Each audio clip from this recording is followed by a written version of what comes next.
felt cute. Thought I'd do a live stream later. I don't know, but here I am doing a live stream, and I wanted to sort of thank everybody for the warm wishes and all that kind of stuff. Really does mean a lot to me.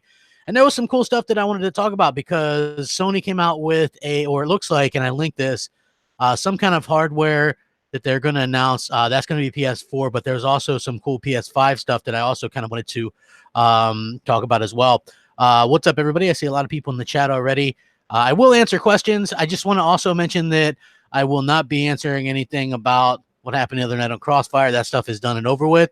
And kind of moving on, next chapter, all that kind of stuff. And, I had a little bit of time after I got home from work. So I was like, hey, why not do a live stream? I haven't done one of these just by myself in like a week or 10 days or so. So I wanted to kind of get that out of the way. What's up, TLR9? What's up? Let's see. What do we got here? Oh, yeah, a lot of cool people in here already, man. I appreciate it. If you guys wouldn't mind liking this video and sharing it out, I would appreciate that as well, because a lot of times YouTube doesn't do a great job of getting that out there. So I kind of wanted to let that get out and get people out there, filter it in.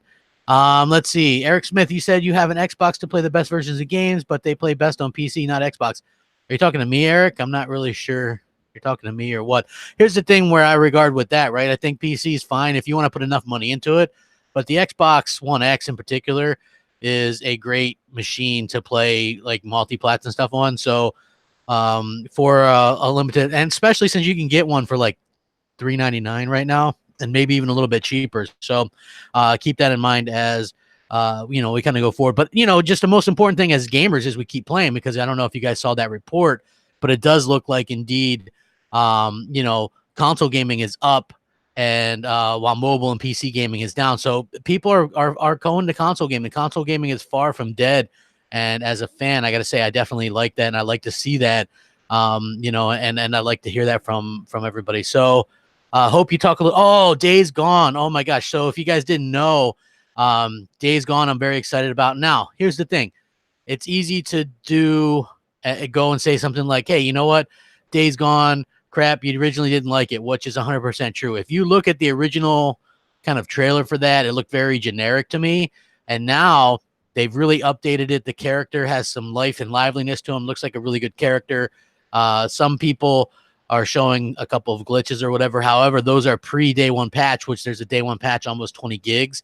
I have the collector's edition of this game ordered.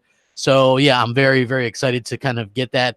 If you guys didn't know me or enough, I love collector's editions of games, and the fact that they're doing a collector's edition, I just think that that's fantastic, and I'm very excited by that eventuality. So, oh yeah, exactly, Timeless. It's really cool.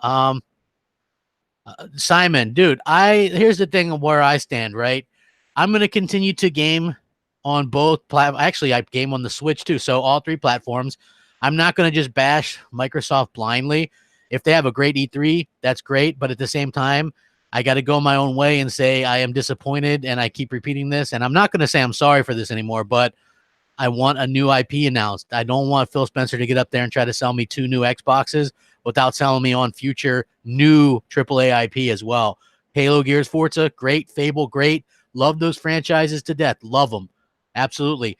Gears 5, stoked about that game. But if you're going to sell me 2 new Xboxes and 5 new pieces of hardware in 3 years, sell me on some new IP as well for the future, because that's all I'm asking for. And I don't think that's too much to ask for. And I don't think one new IP is going to do it. I don't think the Ninja Theory IP alone is going to do it. I think we need to see a couple other AAAs in there, in my opinion. If others don't, then that's fine. My opinion is my own, and I'm not trying to convince anybody else of what they should feel or anything like that, because it's really just opinions and it's gaming. And you know what? Anybody that knows me knows I've taken shot after shot since I started doing this years ago, and I'm not giving up on Xbox. I am been playing more PlayStation. They've got exclusives coming out, and they possibly have a lot more exclusives coming out. I don't know if another Ratchet and Clank releases. I play VR as well a lot, so I've been playing that a little bit more. I've been playing PS4 and to gear up and get used to the controller again, although I did order one of those things where I can play with my my Xbox controller on the PS4. So I think that's cool. But I wanted to sort of, just make it clear. I've been getting used to the PS4 controller to play Days Gone, and I'm very excited by that game. And it's just to see a AAA game as fresh and as new and exciting and like just as polished as that looks. I mean, I'm sure it's going to have a few little issues here and there, like every new game, like open world games have, right? But just to see something like that so late in the generation, I really do appreciate that. So that's one of the things that I can say that I'm really excited about. I would like to check out World War Z, dude, but I don't know if I have the money. Johanzo V says, for the first time in a decade, I'm hesitant to buy an Xbox and more inclined to buy a PlayStation. Sad. That read like a Trump like a Trump tweet. Yeah, I hear you, dude. Listen, here's the thing for me, right? Microsoft, and I've heard this from a lot of people, and I'm not going to just name names, but a lot of people go, well, there's not a whole lot of reasons to buy the next Xbox at launch, right? And I agree. If Microsoft doesn't give some kind of killer IP or something new, not Halo or Gears, because those are going to be great. Those are going to be great on the X, though, right? I have an X already. I want something new. If Sony, like, you just know that they're going to have some killer IPs lined up for the PS5, and they're not going to be held back by the PS4, and that's very appealing to me. And I think that that's something that Microsoft forgets, or they don't care about. I don't know. But I'm excited by the future. I'm not worried so much about like the streaming stuff or, all that kind of stuff. That stuff does not really matter to me, to be honest with you. I think that it's all kind of relevant. What really does matter to me is the quality of the games that we're going to be getting in the future. And I think that's, to me, super important. So, and I linked this. I want to talk about this among a few other topics. So if you guys, like I said, if you're just starting to filter in, please like the video, share it out, all that kind of stuff. It looks like Sony is about to release a PlayStation 4 Super Slim between September and November, according to this new leak, which, like I said, I did link. It's quite possible to happen since they did the same thing with the PlayStation 3, and they did that at the end of its life cycle, although it's not 100% confirmed. But like the PS3 Super Slim, the PS4 Super Slim is going to reduce the measurements of the PS4 again, and the price is going to be further reduced right before the PlayStation 5 comes out. So according to this leak, the Super Slim PS4 will arrive later, and it's going to be $199, which is going to be a very good price point for that. So what you guys have to remember is the Xbox One and the PlayStation 4 are both what you consider legacy console by traditional standards. Legacy consoles are consoles that are on the way out. You're still going to play a lot of the third-party stuff on there or whatever. But for the most part, these companies have started to sort of, prepare for the next generation. And I think that's exactly what we're starting to see from Sony. So a super slim PS4 at $199 is a great price. And then think about this holiday, Black Friday and stuff like that. You might even see something PS4 super slim going for $150 or cheaper. And these have a disk drive. They've already confirmed that, or this leak has anyway, if this is legit, it will have a disk drive. And so just imagine, if you haven't had a chance to play PS4 yet this generation, you can jump in for $150 probably this holiday, play stuff like Spider-Man, Days Gone, The Last of Us, to get ready for the second part, Uncharted 4, Horizon Zero Dawn, Detroit, Until Dawn. The list goes on, and Bloodborne. It really does just go on and on and on. And there is way more exclusives that even ones that I'm not really a fan of, but that are still good games nonetheless, that you'll be able to try. So I think that's really cool, and I think that's very important going forward, to see that fans everywhere get a chance to jump in and play these great games, because again, you're going to see a lot more of this stuff come next generation. Like Sony, I kind of talked about this before, is going to be back at E3 next year. So anybody that thinks that Sony's not going to be at E3, well, I got news for you. Sony is definitely going to be at E3. Not only are they going to be at E3, but they're going to be announcing some heavy-hitting content at E3. So it's very smart of them to do that, because Sony does a good job at getting people excited and hyped about the content that they're going to be delivering. And I know that it seems like they do that like years out, but you still get excited about the future, right? When they show this stuff, I think it's really cool. And I would love Microsoft to see them do some of this same kind of stuff. Even though I don't want them to do the exact same stuff, you don't have to show stuff 4 years out. You have to show stuff, 2.5 years out. And I think that's smart. And if Microsoft wants to sell you new consoles, you have to show stuff maybe a little bit long, maybe 3 years out, right? Because you want to get people excited about that hardware and what's coming out, and just showing the same stuff over and over again isn't going to be very keen to do that. So for me personally, I think it's going to be, I'm going to get a PlayStation 5 day one. I'll probably get an Anaconda day one, but it really depends on what they show. Joe Hansel says Xbox has given us options for all the ways people may want to play games, but they haven't given us an option of a new story-based AAA IP. This is correct. And we'll get a Fable game. I don't know if it might not be this generation. It'll be playable in the X for sure. But I like all of these types of games. I like single-player games. Look, I've kind of mentioned this a lot. I'm getting married soon. The times when I have free time, I like putting an hour or two into a single player game now. You know what I'm saying? Because I can just pick it up and kind of leave where I dropped off. And I like that idea. Multiplayer games are cool because you can jump in and play a few rounds here or there. I like the idea of playing, a Gears for a few rounds or a Halo for a few rounds. But for the most part, I'm starting to transcend into that age and that responsibility factor where you gotta, play these single player games. And I like the narrative story single player games a lot as well. So I like both. I would say 50-50 on that in the multiplayer now. And to be honest with you guys, and not to sound down on single player games, but Sony is one of the last still doing single player games. Think about it. Ubisoft, they're getting away from single-player games. They even said, hey, when we do a new Splinter Cell, it's going to be different, and they started talking about games as a service type features. Assassin's Creed, that's gone almost games as a service, right, where they do dailies or whatever. All the stuff that these EA, they don't even hardly touch a single-player game. Luckily, we've got this Star Wars game that looked like it was started before EA actually bought Respawn. Otherwise, who knows what we might see. But Microsoft even, they shy away from the single-player aspect of games because once that game releases, there's not really a way to make big money on it. And so they kind of just like, oh, well, let's not bother with it.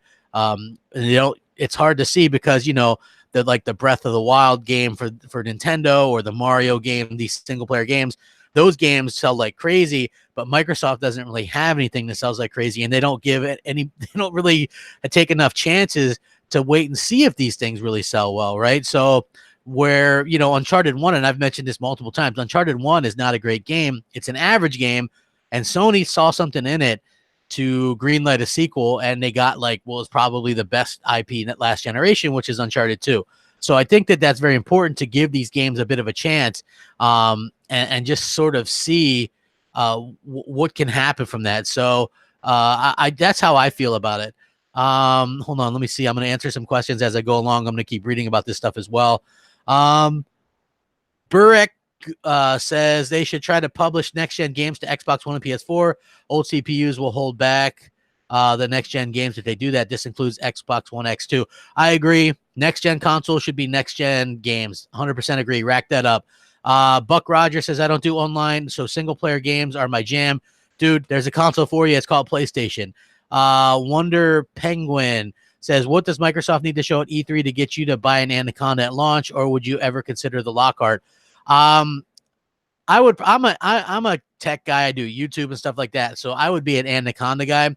What Microsoft has to show me right now, keep in mind, this sounds like a great E3.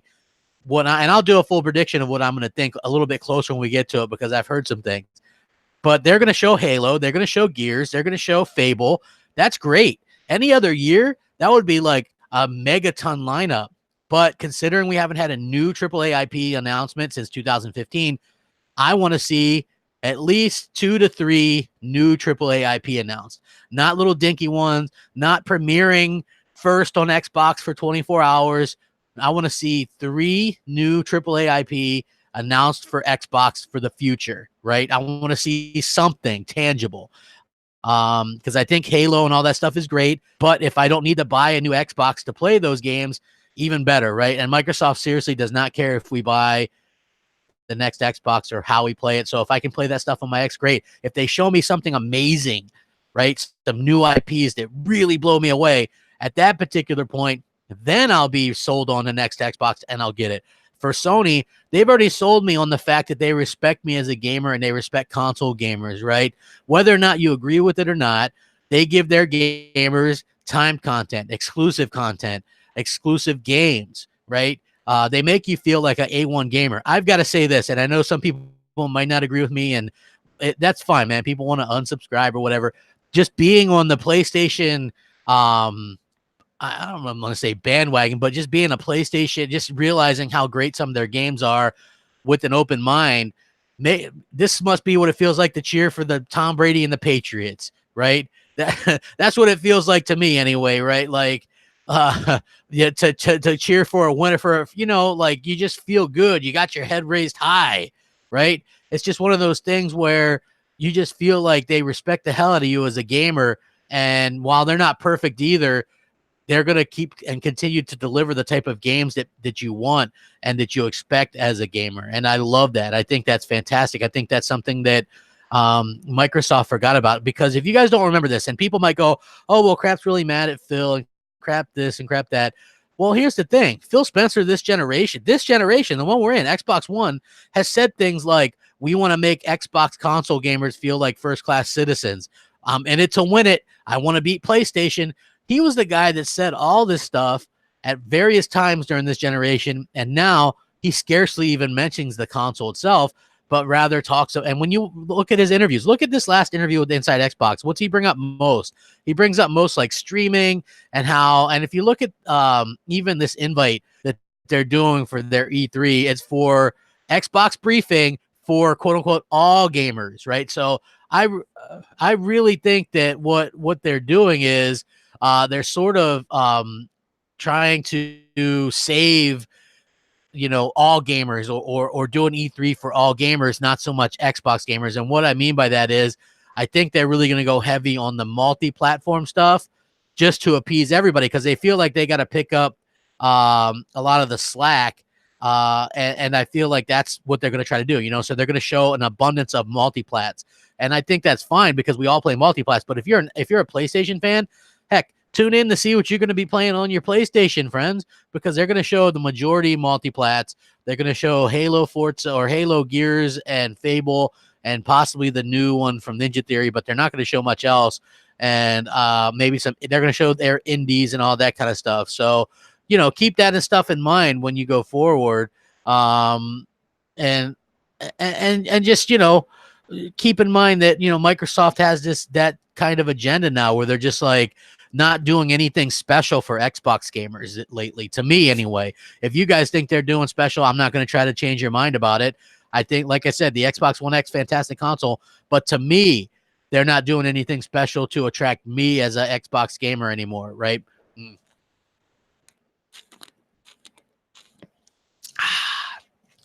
Nothing like a nice ice cold Diet Pepsi. Tell you what. Yeah, so anyway, pretty much that's kind of how I feel about this stuff. And if you guys are just joining me, please like, share, and subscribe. Hold on, Damn Good 75 says you're going to love when Sony starts charging for you for PS4 remasters for PS5. Here's the thing, Damn Good. They're going to have backwards compatibility, and according to their own documents, the backwards compatibility that they're offering is going to like upscale and all that kind of stuff, or you know what I mean, like right from the base root of the game. So I think that the games and stuff that they're actually going to have, it's going to be pretty cool to see how that kind of translates, and if they indeed do backwards compatibility with older generations as well, because I think they're saving that for a surprise.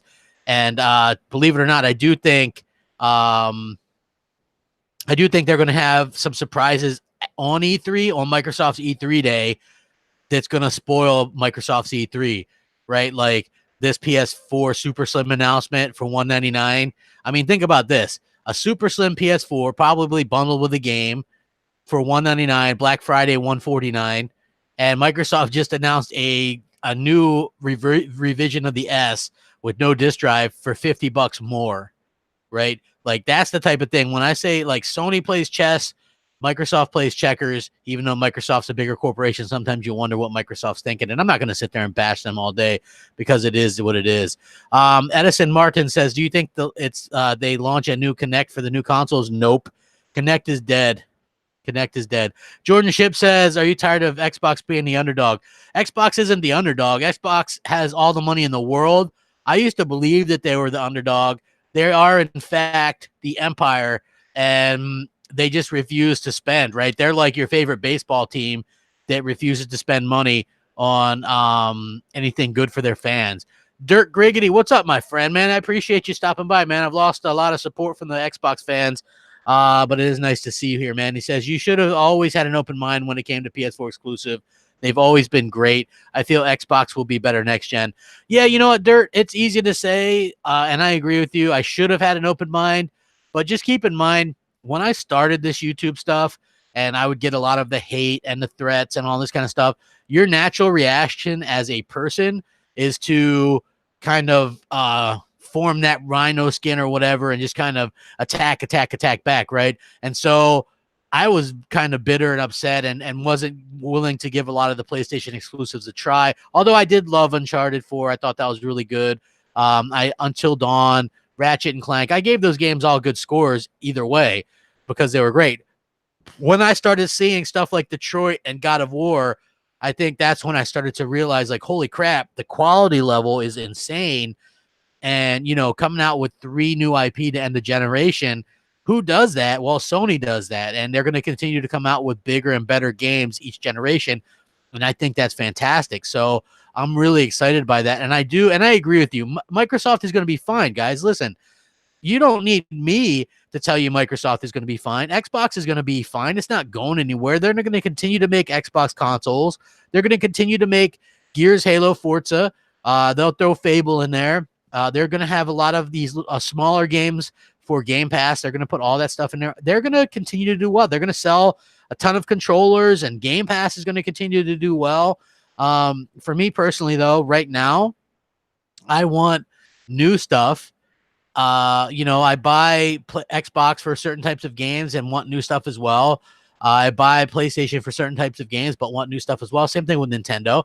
And I just feel like Microsoft, it's about and be above time that they can actually come out and, you know, it's it's just one of those things where I can't do it anymore. Like, look, I'll lose subscribers and views and Patreon supporters, and that's just all fact. So a lot of people go, well, it has to do with you wanting more clicks or more of this. It's quite the opposite, because my channel is built up on Xbox fans, right? So the minute I start going, well, Xbox isn't all it's cracked up to be, I lose all that.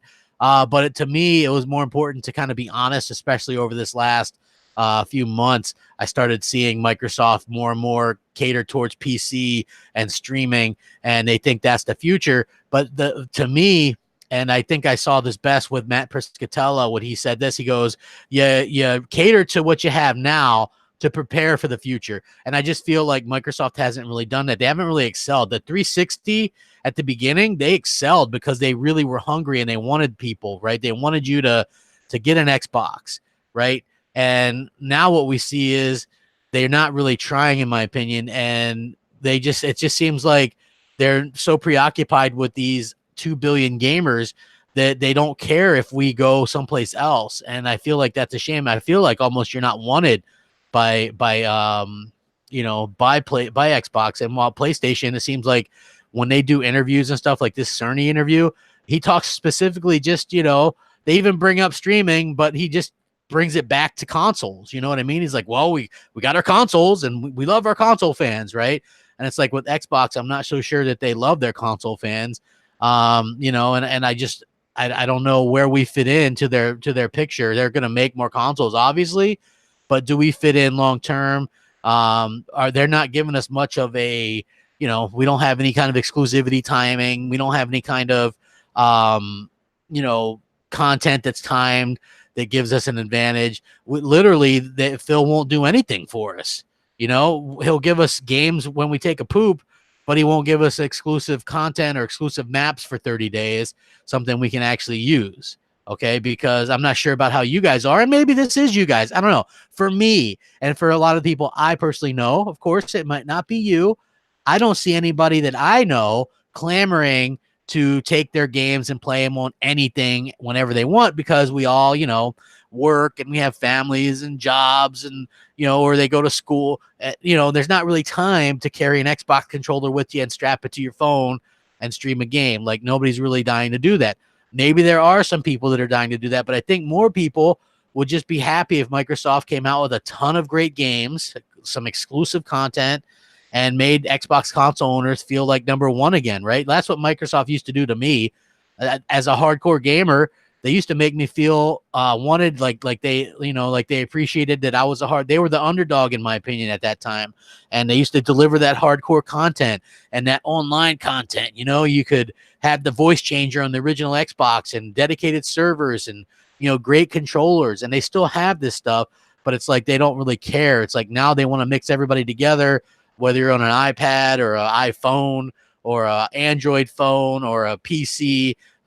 Even though they say, well, they're going to give us options, I still just feel like the end game for Microsoft is to have everybody kind of together, just mixing it up, doing whatever they want. And I'm not really sure that that's how I want to game in the future. I would rather just, if I'm on Xbox, play against only other Xbox people. If I'm on PlayStation, play against just PlayStation people, or Switch, just play against Switch people. Whenever I have the chance to turn off crossplay, I do. I don't know anybody that's actually really big on crossplay.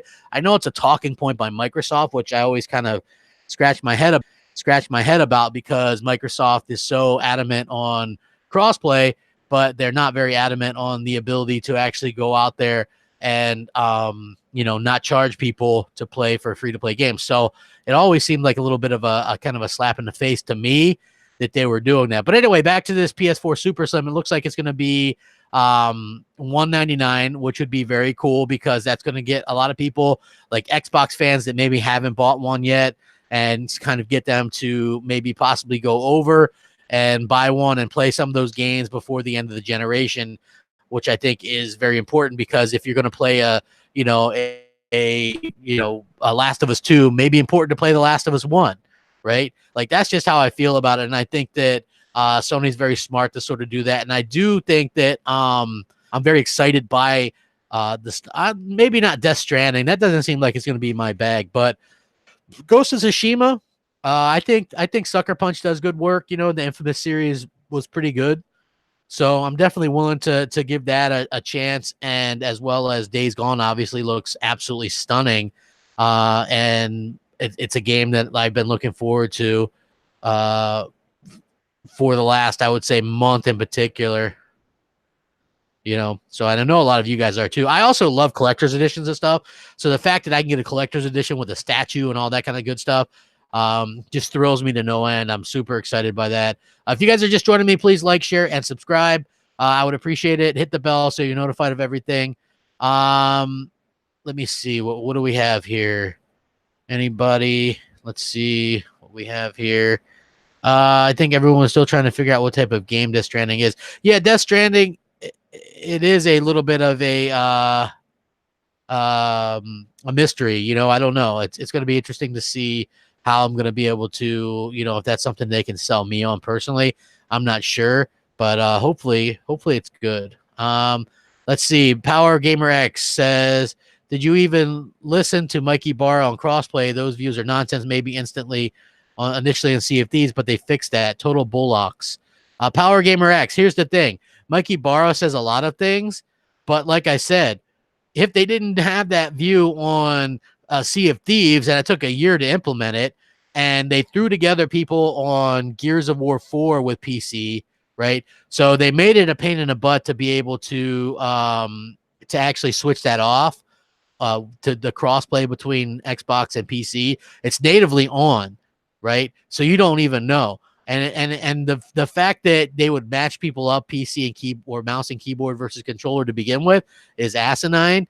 So even though Mikey Barra might say one thing, they've never really come out publicly on a forum and said, well, we're definitely going to give you 100% the option. We're not going to allow mouse and keyboard versus controller. To me, it doesn't make any sense to allow that to begin with. It's just talking points, because I don't think a tremendous amount of people want that, to be honest with you. So you can say it's total bullocks, but wait until, we see what they're going to do with stuff like Halo in the future with crossplay, right? I think that's something that we need to keep an eye on. Let's see. Greg E3 says, Crapgamer, Phil needs to tell the studios to give us eye-popping graphics and stop this we don't dictate how they should look thing going forward. This is a problem too, Greg. I just want to point out that I agree. Okay, so check this out. I'm not out there trying to say that some of these companies won't make great games. I think Fable's going to be great. The Initiative could do really good things. They have got a lot of fantastic talent. What I see, however, though, is exactly what you just said. Phil is not dictating to these other studios like Compulsion Games or In Exile, right? These smaller studios, they're allowed to do what they want, meaning things that they've been doing, which is like We Happy Few and Bard's Tale and Wasteland. So to me, I don't see a lot of Xbox gamers too excited to actually go out there and play, Bard's Tale or Wasteland or We Happy Few. Those aren't gonna, get people interested in the Xbox ecosystem, in my opinion. Those are like average little games at best. And if that's what they plan on stockpiling in Game Pass, I'm not sure it's going to work out well for them. Same thing with like Undead Labs. Some people might like State of Decay. Sully, he's one of them, right? And that's fine. But for the average person, I don't think people really enjoy that game that much, right? There's not a whole lot to be had there. It's not like a very deep game. It's sort of a games as a service. Here's your thing. Here's your mission. And even screwed up very badly with the co-op and stuff like that. So for me, I just want to see face melting AAA exclusive graphics with gameplay and at least one new AAA story driven game with no multiplayer whatsoever. That's what I want to see. Joe Taylor says Wasteland is awesome. Well, how many people on console even bothered to play it? I mean, I have it, but I haven't even really played it that much. It was just not my bag. Stefan Hatcher says, crap, do you think Phil Spencer's focusing on indie and AA games instead of AAA? Was Phil dropped on his head? Look, no. Phil is Phil. I think he's a nice guy, but I think that he obviously has to fill his quota of Game Pass, and they have to have that's why I think they're going to buy more studios. They have to buy AAA studios, right?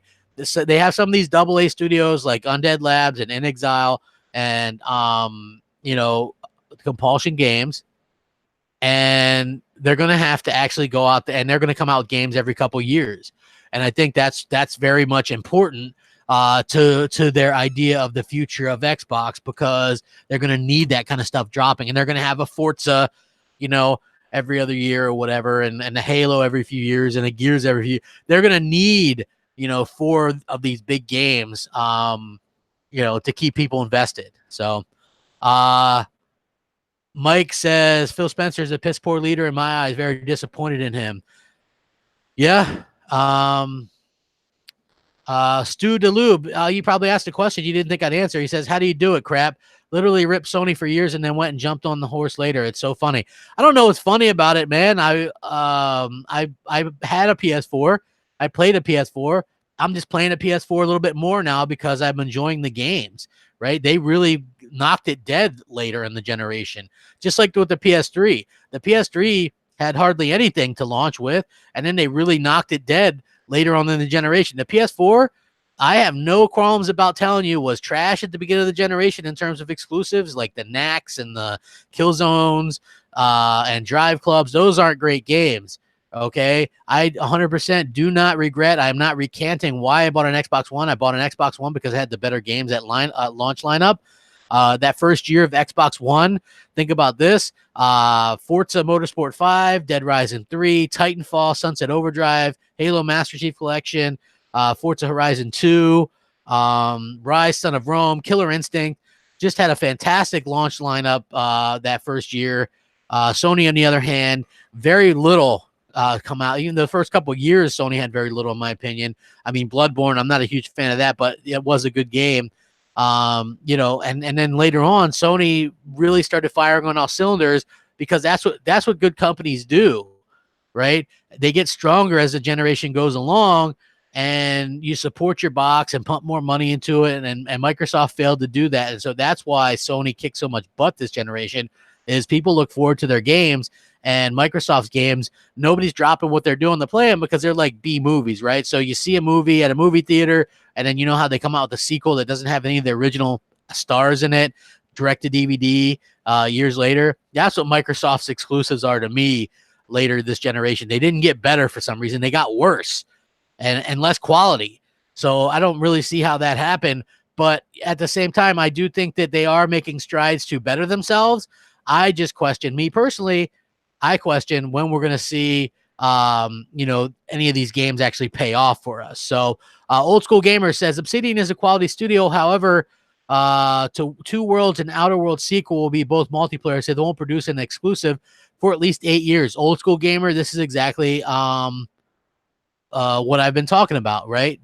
So they're tied up for years. They're outlining some new games, but they have contracts where they're making multiplats. That game is multiplat, and the sequel would be multiplat. So when will we see something? That's a big question for me.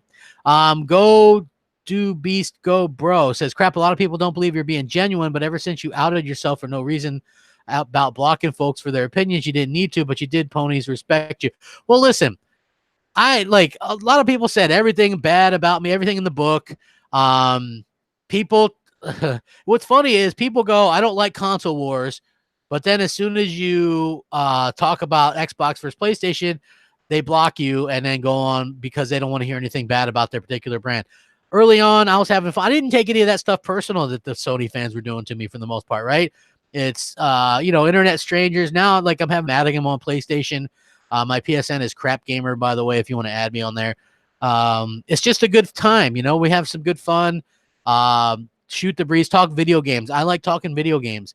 I like doing podcasts. I like doing these kind of things. It's fun for me.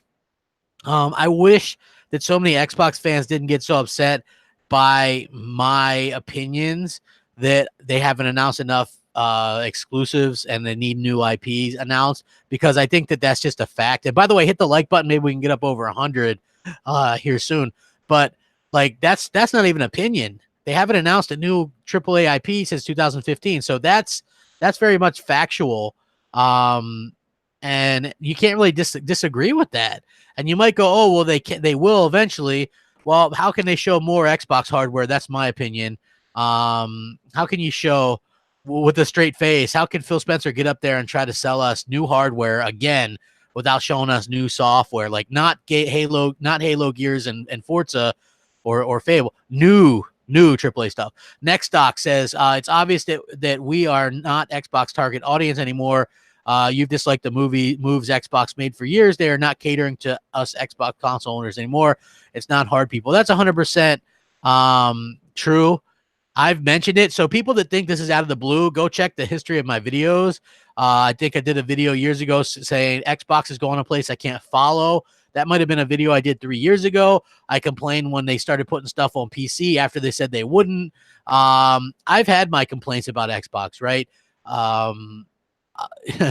But at the same time, I always had faith that they would turn things around and start really. But it's clear to me that Phil Spencer does not care about exclusive content. He does not care about that. He doesn't. I've talked to the man. He doesn't care about making people jealous to want to buy his console, right? I would expect more things to go multi-plat, right, on a Switch or whatever. So if you think about it, Hellblade, which is an IP owned by Microsoft now, that's got ported to Switch. Cuphead, which Microsoft owned the publishing rights, that went to Switch. Now, these things probably won't go to PlayStation because Sony won't allow it, but Microsoft would if Sony would. You see what I'm saying? Let's see. Lewis says, I thought Xbox was making a comeback, but what is this Xbox Live on other consoles? I don't know. Crap's opinion is Big Daddy Tomcat says Crap's opinion is wrong, that they gamers have a problem with it. Hey, maybe they don't. I don't know. Let's see. What do we got here? Primitive Meat says, truly sad when, as a consumer, you can't speak towards your disappointment of something without being a labeled traitor and scourge of the land. Yeah, you know what? It is a little bit disappointed, but at the same time, man, I've kind of moved on. I'm doing my own thing, man. I've got a lot of fun stuff planned. To be honest with you, I'm reinvigorated with a lot of this stuff because in a lot of ways I'm starting over, and I'm still going to be covering Xbox and I'm going to be covering PlayStation, but I'm sure I'll lose a lot more Xbox support before it's all said and done. But I have to keep it real for myself too. You know what I mean? I don't want to, yeah, I mean, I'll be on Gears 5, dude. That's not a fake thing. I like Gears. Mike says, crap, I agree with you. Microsoft needs new IPs. They're worth billions of dollars. No excuse. Yep. All Day says, you don't have to explain. I started following you on Mooch 2 years ago. I've always been a PlayStation fan. You only live once. Enjoy gaming in general. Yep. Viking Norm says, I agree with you 100%. Yep. Nothing wrong with criticizing Xbox and Microsoft when they screw up. I feel you express genuine criticism just like you have for PlayStation. Exactly. Crap made a live stream about a few days ago, said the next Xbox would be $700. Yeah, it was our MNC show that we did. But what happened was they're saying that the components to do what Microsoft supposedly will do with the Anaconda will be between $600 and $700, because they're saying a lesser PS5 is going to be $500. So you have to figure at least $100 more for the next Xbox. Charles Flores says, crap, how much do you think the PlayStation 5 will cost? Well, between $400 and $500. I do think that they're going to try to take a loss on it if they can to get into more homes. So I think something tells me $399, but in the back of my head, I think $499. And I think Microsoft's going to be $100 more than that. And I think that's why Microsoft is exploring a diskless version. They're trying to see if people want a diskless only option for the Anaconda, because they want to cut $50 off the price. So, let's see. Multi-platform games do not drive specific console sales. That's where exclusives come in. You're not right. Idiotic tirades. You're not wrong. Excuse me. Exclusives are why we buy specific consoles. Otherwise, there's no need in buying each of them. I buy Nintendo stuff for Nintendo stuff, PlayStation stuff for PlayStation stuff, Xbox stuff for Xbox stuff. The problem is these other ones are kind of growing up, like Zelda Breath of the Wild, the first open world Zelda. They're expanded. Each Zelda game they make is better and bigger than the last. And they take chances with that, right? Like, they didn't have to take that chance, but they did. With God of War, Sony could have just kept doing the same God of War formula that they started back in the PS2 days, right? With that, you can't control the camera angle, that type of thing. And they would have got a, 80 Metacritic for doing that. But they did something fresh. They took a chance and did something new, and it got Game of the Year 800 times, right? You got to do that sometimes. You got to be real. You got to change it up. You got to give your fans something interesting. You got to take that risk for yourself and for your fans, because like James Dean said, man, you could be lucky. Today could be your lucky day, and you never know unless you're taking those chances, You miss 100% of the shots you don't make. I could go on with these types of slogans because Microsoft clearly needs a little bit of that in their life, right? They just do not, it seems like they don't take very many chances. And I think that that's a shame, because they have the clout to make game-changing games, right? Like, they could make stuff that we've never seen before that would absolutely blow our minds. And that's what I want to see in the future. That's what I want to see them do. I want to see them completely blow us away. I want to see them give us games that we deserve, that take full advantage of the hardware. Why? And I've mentioned this multiple times, and maybe people are tired of hearing it. Go play Uncharted 4, God of War, or Spider-Man on a base 1.8 T-flop PS4. Then go play any exclusive the Xbox has on the Xbox One X, and you'll see that the base hardware PS4 exclusives look better than the Xbox One X games on the Xbox One X. Why? Because Microsoft is busy trying to get these games that run on a potato, on a PC, on a phone, on everything. And Sony's very much has only their hardware to worry about. And I think that helps out. That pays off great for Sony and makes Xbox games not look so great, And I think that Sony's going to continue to lead next generation. People are going to be surprised, right? Because everybody's assuming that we're going in a certain way as as console owners or whatever, right? We must be going a certain way. Consoles are dying. Everything's going digital. Everything's going streaming. I think Sony's going to shock people, because I think the PS5 is going to sell 150 million or more consoles, and we're going to go back to the PS2 era of domination, right? And when I say that, that's a bold statement, and people might record that, and I'm fine with that. But if you look at the facts, console gaming is up. PC, mobile, both down. So chasing after these 2 billion gamers, I don't think it's going to work out the way that Microsoft thinks it will. And I think Sony's going to capitalize on that, because why? Sony has a plan to get those 2 billion gamers too, but they're not throwing them up. They're not sacrificing their console gamers because there's 150, 200 million of those that can buy your console. So why pretend like they don't exist? And that's always been my point. And anybody that can see or sense my inflection in my voice, it's not BS. I'm terrible at BSing people, right? It's genuine. I'm real. This is exactly just how I feel about it. If you look at whenever Phil Spencer talks about anything anymore, it's about playing whatever you want, wherever you want, on whatever device you want, and streaming xCloud, right? That's all he talks about. He doesn't talk about Xbox being the best box, which it is. And here's the thing. Phil Spencer and company are so full of it when they talk about how they're gamers and gamers love game and game love and all this kind of stuff, right? They don't, right? Oh, console wars are toxic and all this stuff. What do you think calling it the Xbox One X the most powerful console, the power of X, right? They're giving you guys a tagline to throw in the face of PlayStation owners, right? So if they're so anti-console war, why even mention that it's the most powerful console, right? It doesn't make any sense. So they want us to not be console wars, right? And I'm waiting for them to go out because in a couple days, I fully expect Phil and company to congratulate Sony on a job well done again for releasing Days Gone. Okay, another AAA exclusive for Sony fans. Another, congratulations from Phil and company because they're too incompetent to get anything out there on their own. But I digress.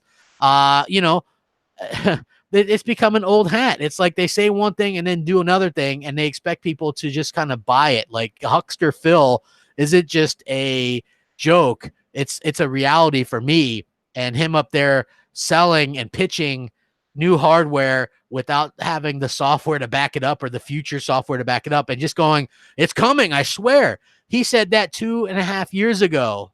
We got new hardware. We got new software. It's coming. I signed new deals, but I can't show it yet. Right? We've been promised this stuff time and time again, and we haven't got it. So that's kind of where I got a little bit fed up with it. And it is a little bit unfortunate. Hey, XBot. No, XBot, listen, man. I appreciate you, XBot. You know why? Because you're one of those guys that, like me and you, we've talked a lot. I stuck, especially you were going through some stuff. I was going through, and we kind of that was really cool. There's been a lot of people that stuck by me that are like, hey, man, Crap's a cool guy. Just because I have a little bit of a difference of opinion with Xbox and PlayStation lately doesn't mean anything. I really do appreciate the people that have stuck by me or whatever. So Simon Brady says, remember how bad X1 launched? Mate, yes, there was a few third-party exclusives, but the damage was done. Here's the thing. They had better games, but they had worse hardware and they forced connect. So that was a bit of a problem. Mike says Microsoft should have just sold the Xbox division when they wanted someone to give Xbox the fans they deserve. It could have stood on its own, I believe, if they had the backing. But I don't believe that that they would have had the backing. So I don't know. Let's see. And if Microsoft doesn't put the Anaconda at $4.99, then they lost next gen as they did this gen. Kevin, listen, and I hate to say it, they've lost next gen because they don't care to win next gen, right? I'm just being honest with you. And when I say that they don't care about next gen, right? I don't mean that they don't care. Like they care that you play their games, okay? But they don't care if you buy their console to play their games, or if you play their games on last gen's console, or if you play their games on PC, or if you play their games on a phone or a tablet or a TV that has the ability to stream their games. They don't care. So, they'll have that or whatever. The problem is they're not known for great exclusives. And that's going to come back to bite them in the butt because people don't think Xbox and think exclusives, right? They think multiplayer or the controller. They don't think great exclusives, because here's the reason why. And this might make sense to you guys, and just bear with me while I try to explain these thoughts. Okay, Nintendo has these games, these exclusives that are super long in the tooth, right? The Marios, the Zeldas, all these games are really long in the tooth.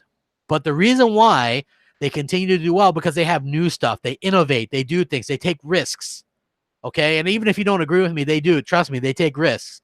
Sony, yes, they have games that are long in the tooth, but they change them up. The change from God of War Ascension to the new God of War is day and night. Okay. Uncharted 3 to Uncharted 4, day and night. Okay. They took a risk. Killzone versus Horizon Zero Dawn, day and night. Infamous to Ghost of Tsushima, day and night. Yoshida is sitting there talking about it, and I did a video about this. He's talking about how they're going to continue to allow their developers to take risk on brand new IP when other people wouldn't. And that's Microsoft in a nutshell, right? I think that Microsoft does have some IP factories, and you need that because they have tried and true games. But if you're not putting the money and the marketing and the backing and support into those studios, it's not going to mean a damn thing, right? You've got to back them up. You can't give them Recore 2 on that same budget that you had Recore 1, and hopefully they don't do Recore 2 at all. But you see what I'm saying? Recore, if they really wanted that game to succeed, they should have given it a huge budget with a great developer, with a great engine, not Unity engine, right? And fleshed it out, okay? That's what they should have done. If they wanted, they should have taken a risk on Sunset Overdrive 2. Now we'll probably never get that because that developer, one, could be bought by Sony, and even if it's not, they're probably tied up with Spider-Man 2 and other stuff right now, so we'll never see a Sunset 2. We all want an Alan Wake. I see people asking for an Alan Wake. The game sold over 5 million units. How come we can't get it?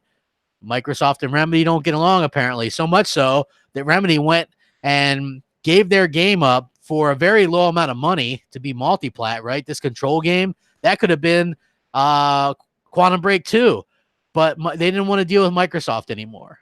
So what happens? They left. They signed a deal with 505 Publishing for like $10 million. That's chump change. That's nothing, right? That could have been an exclusive to Xbox.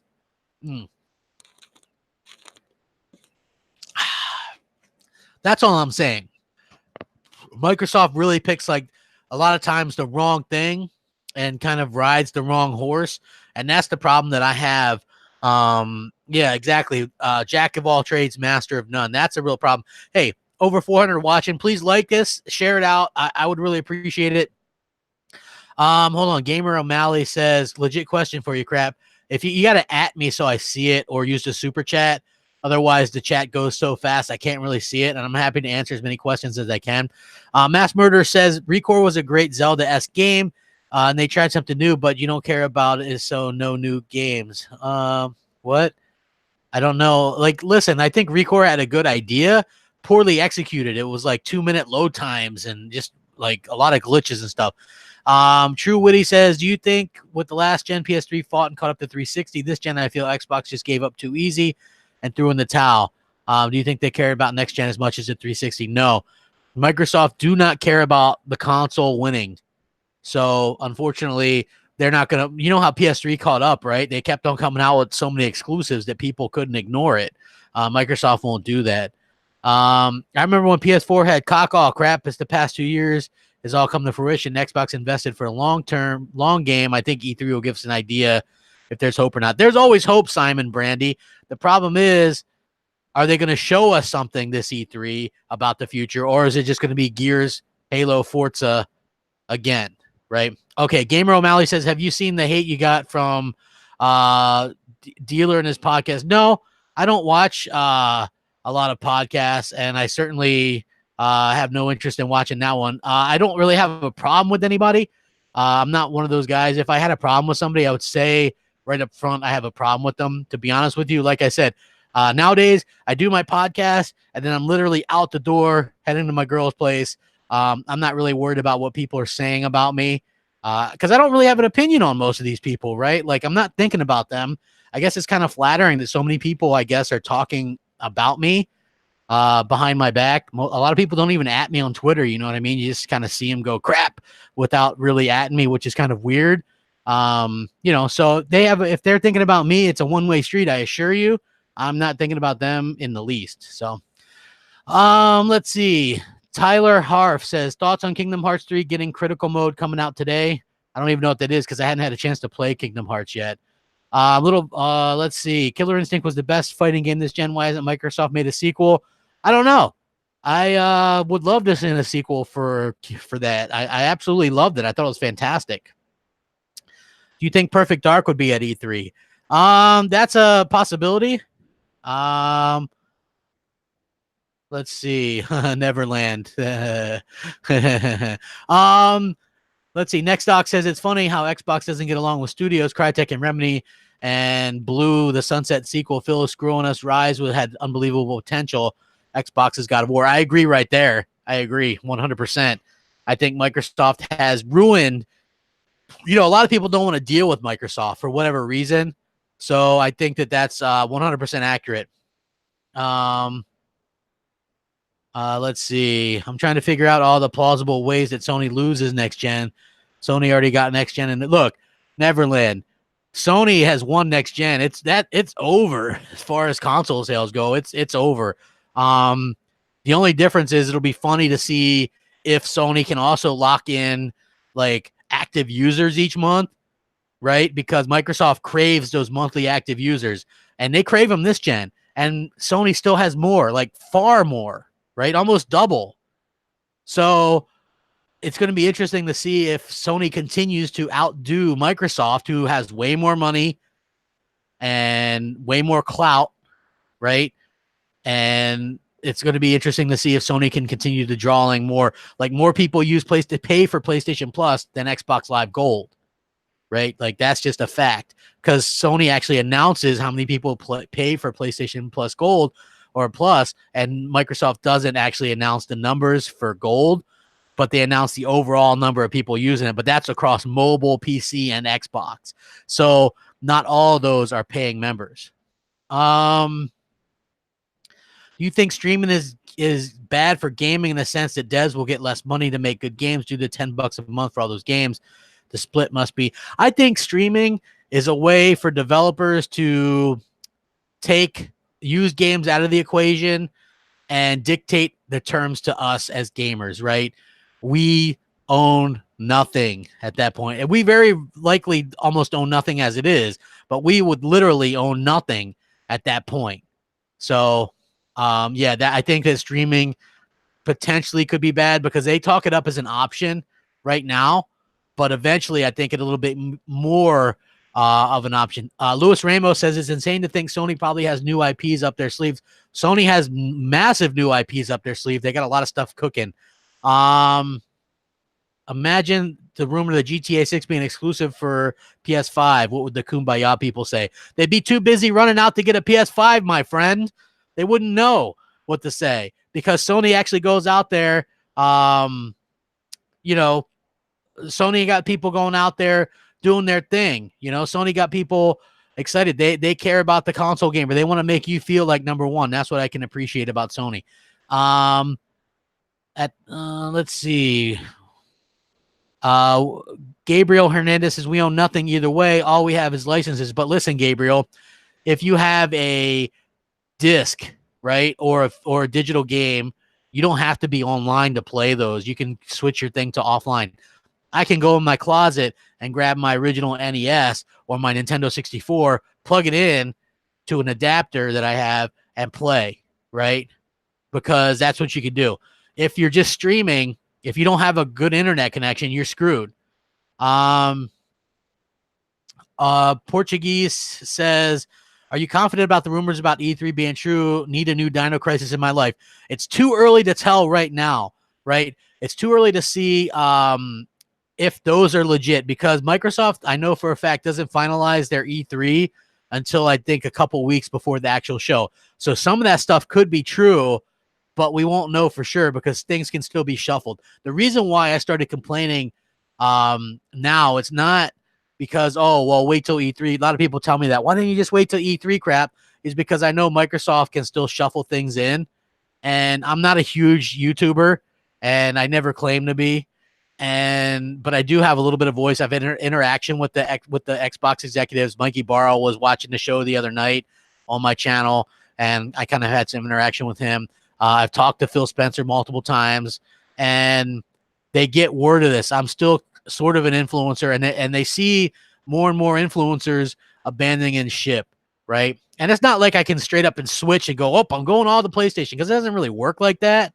right? Like I'll continue to play Xbox. There's not a reason not to, because I love Gears and Halo, right? But I want new stuff too. And so they see that more and more influencers are kind of going the other way. Maybe they'll force them to do another new IP that they maybe weren't expecting to, right? They know we've been craving games. When you haven't had anything to announce since 2015, that's a problem. So I hope that they do. Microsoft's surprise E3 announcement allegedly is going to be that new game from Ninja Theory, but we don't really know how that's going to go. I could say something schmarmy like their announcement is nothing. But I do think they're going to announce that and some smaller stuff, but I don't think they're going to announce like those big AAAs that we want, because I feel like that's not really their bag.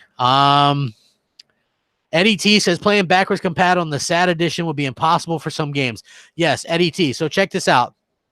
You're paying more money for the Xbox One SAT edition, the all digital one, because then you can't play any of your disc-based backwards compatible games. You have to buy everything new right off the dash if it's available, right? Which, like Ninja Gaiden 2, I think is $30 on the digital side, right?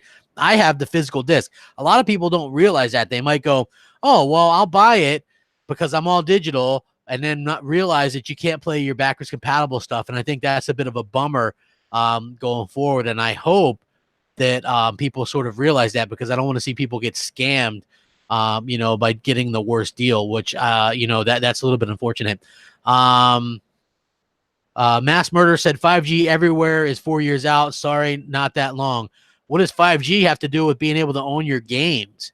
You know what I mean? Like, people talk about that. Listen, I have 4G now, but when I drive to my fiance's house, I lose signal for 20 minutes, right? Like, I'm sorry. I was told Google Fiber would be everywhere by now, and it's nowhere, okay?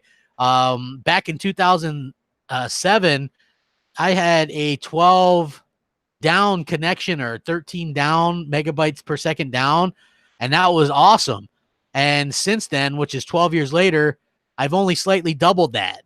And there's no cable internet here. So it's just DSL, like, I find it highly dubious that I'll get 5G or anything useful for this streaming world that people think is going to be a thing. And maybe that's a me problem. I get it, but there's still plenty of other people. Do you really think that these companies, maybe Microsoft does, want to lose the possibility of millions and millions of consumers because they can't stream a game? Like, I don't really see that happening. So I don't know. Sean LeBray says the SAT edition is digital only. You shouldn't be expected to play physical games on it. That being said, it's not for me either way.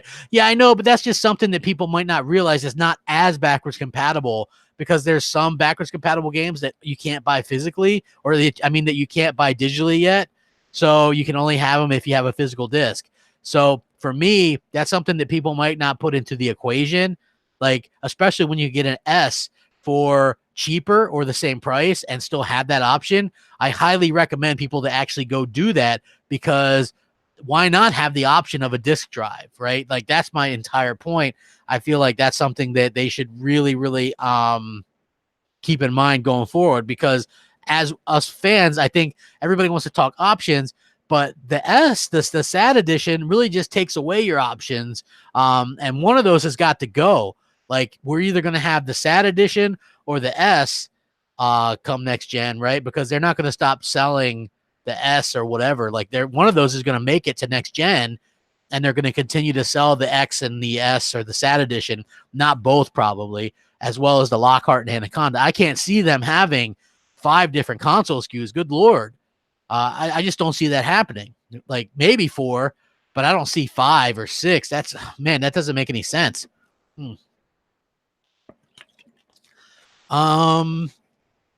Let's see. What else do we got? I'm enjoying the questions, man. I agree. I'm all digital, but I'm not giving up my disc drive. Exactly. I buy mostly digital now. I'll buy physical for certain things like collector's editions, but for the most part, I'm digital. And but I still Hey, Razion, dude, I don't need the fleshlight anymore, bro. I got me a fiance. Those things work perfectly fine. Hold on. Crap, what's the most you would pay for a premium console? I'd pay $5.99.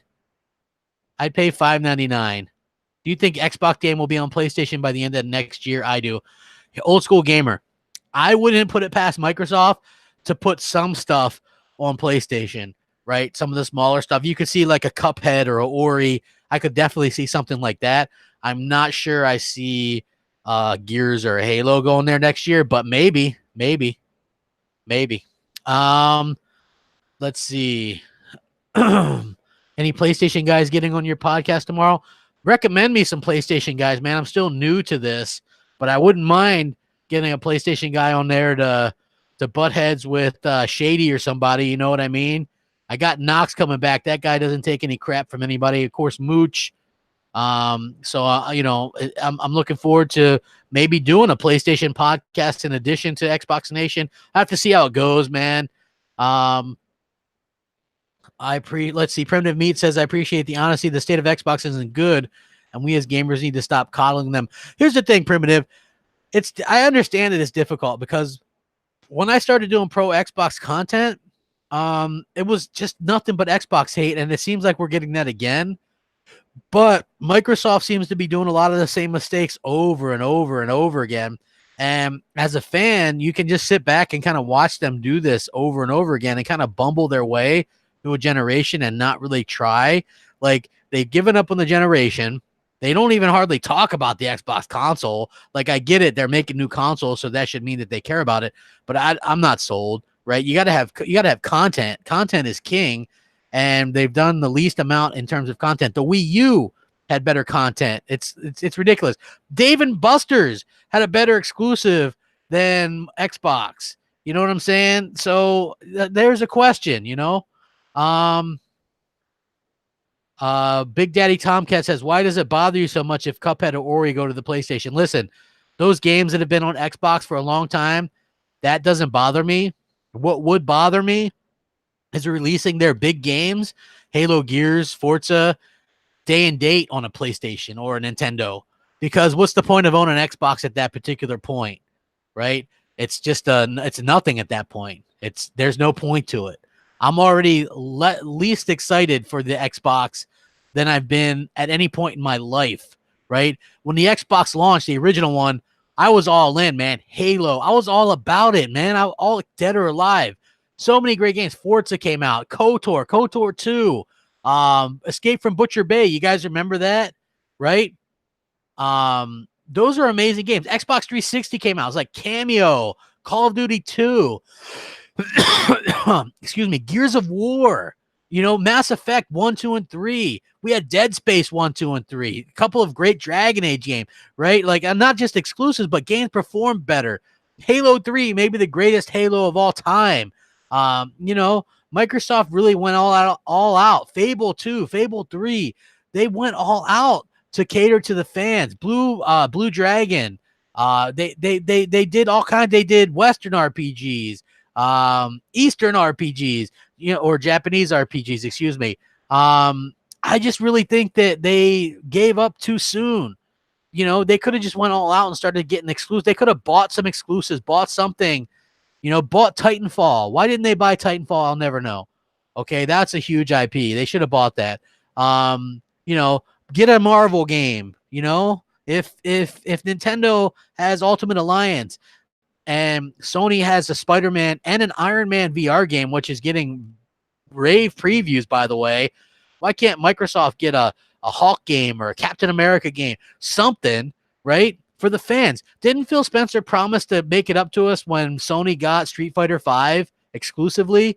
And to date, we've never gotten anything for that, right? So when I'm tough on Phil, it's because Phil is the one that really has kind of backtracked on stuff. He promised us VR and we didn't get it. He promised to make up Street Fighter V to us and didn't. He's super open about new hardware we're getting 10 years from now, but won't tell us a game we're getting 2 years from now. Like, that boggles my mind. Why not? I get that, like, they canceled some games before, but holy crap. You know, show us something. That's all I'm asking. Um, let's see. King or All Day did. Yeah, All Day is a good person to have on there. They should have kept the partnership with Mistwalk. Well, you know what? I think that they should have kept any partnership. You know, the Call of Duty one, anyone. Uh Snake says, crap, I understand how you are where you are if these people want to unsub because your opinion hurts them. Oh well, listen, I don't really keep track of that. Like people message me and go, I'm going to unsub or whatever. Okay. I mean, that's okay. If I have to start over and build up again, I'll put in the work. I put in the work before, I'll put in the work again. It's fine. What I won't do is BS people and tell people, hey, I love the direction Microsoft and Xbox is going, because that's so full of BS that you guys would smell it through the computer screen. And I refuse to do that. I can't do that. Listen, I was 100% on board with Xbox for the longest time. I started questioning them, and I did videos that I was questioning them. So you can't go, oh, this came out of nowhere. Look back. I did videos questioning Microsoft's direction, and now it's like it's easy to see, hey, their direction is somewhere different than my direction, and that's a shame. You know, I really, really think they're going to do some good games. I just hope that there's an Xbox fan base ready to play when they actually do announce something, because you've got to go out there and announce something. Remember Shanghai, Black Tusk Studios before they became Coalition? Don Matrick came out in 2013 is like, we're going to show you a little something, and you can still look up that trailer from E3 2013, a game called Shanghai. It was sort of like a spy thriller adventure game, going to be a new IP from Black Tusk, and that got people excited, right? Out of everything they announced at E3, Sunset Overdrive, Rise, Dead Rising 3, Titanfall, out of all the games that were announced, the one that got people talking the most was Shanghai. And the reason why was because that looked like something new. And it's only like a little CGI thing. I think it's like 30 seconds or 40 seconds. That got people excited about Xbox, right? Almost got them to forget about the hate. Microsoft could easily do a couple of trailers like that and get people just absolutely freaked out about Xbox in the future. If they wait till next year, Sony will bury them. That's not me fanboying. Sony will come out next year and they're going to announce Spider-Man 2 and a God of War 2 and so many games that no matter what Microsoft does, it's not going to be good enough. This is their shot. You know, like that Eminem thing says, you know, you got one shot. This is Microsoft's shot. But Microsoft is too busy trying to be the E3 for everyone, not just Xbox gamers. And they say so right in their press release. Geez, go look at their press release. Xbox briefing, a show for every gamer, right? So they're basically saying, we're going to be showing you stuff, not just Xbox stuff, but a lot of other stuff too. And it's like, you scratch your head. It's your time to shine. Show Xbox gamers what the future's like. What do we have? What's coming? And I don't think that they're going to do that. You know what I mean? Eder says the hawk is green, for God's sakes. I agree 100%. Wait, Big Daddy Tomcat says it's not $50 more. Stop saying that. It's a total lie. What are you talking about? I don't follow you. Are you saying the sad edition? I don't understand. Maybe you can try to let me know what you're actually talking about. It is, if you're talking about the sad edition, it's $250. So that's $50 more, you know? So let me see. Sadly, Microsoft doesn't care about Xbox anymore. They gave all the games to PC. Well, here's the thing. Gaming for Days Raw says, bro, get with MBG. Both of you are Xbox to PlayStation. I'm sure there's a lot of people that are like that, right? Like, I couldn't sit there and go to the fans, right? And I'm sorry that I couldn't do this. Wait till E3, guys. We're going to wait till E3. It's going to be great. I couldn't do that anymore for a fourth or fifth year in a row. I'm sorry. There's other people that will. So, hey, God bless. Greg E3 says, Crapgamer, the fact that Microsoft is losing you as an Xbox guy should speak volumes to Phil and company.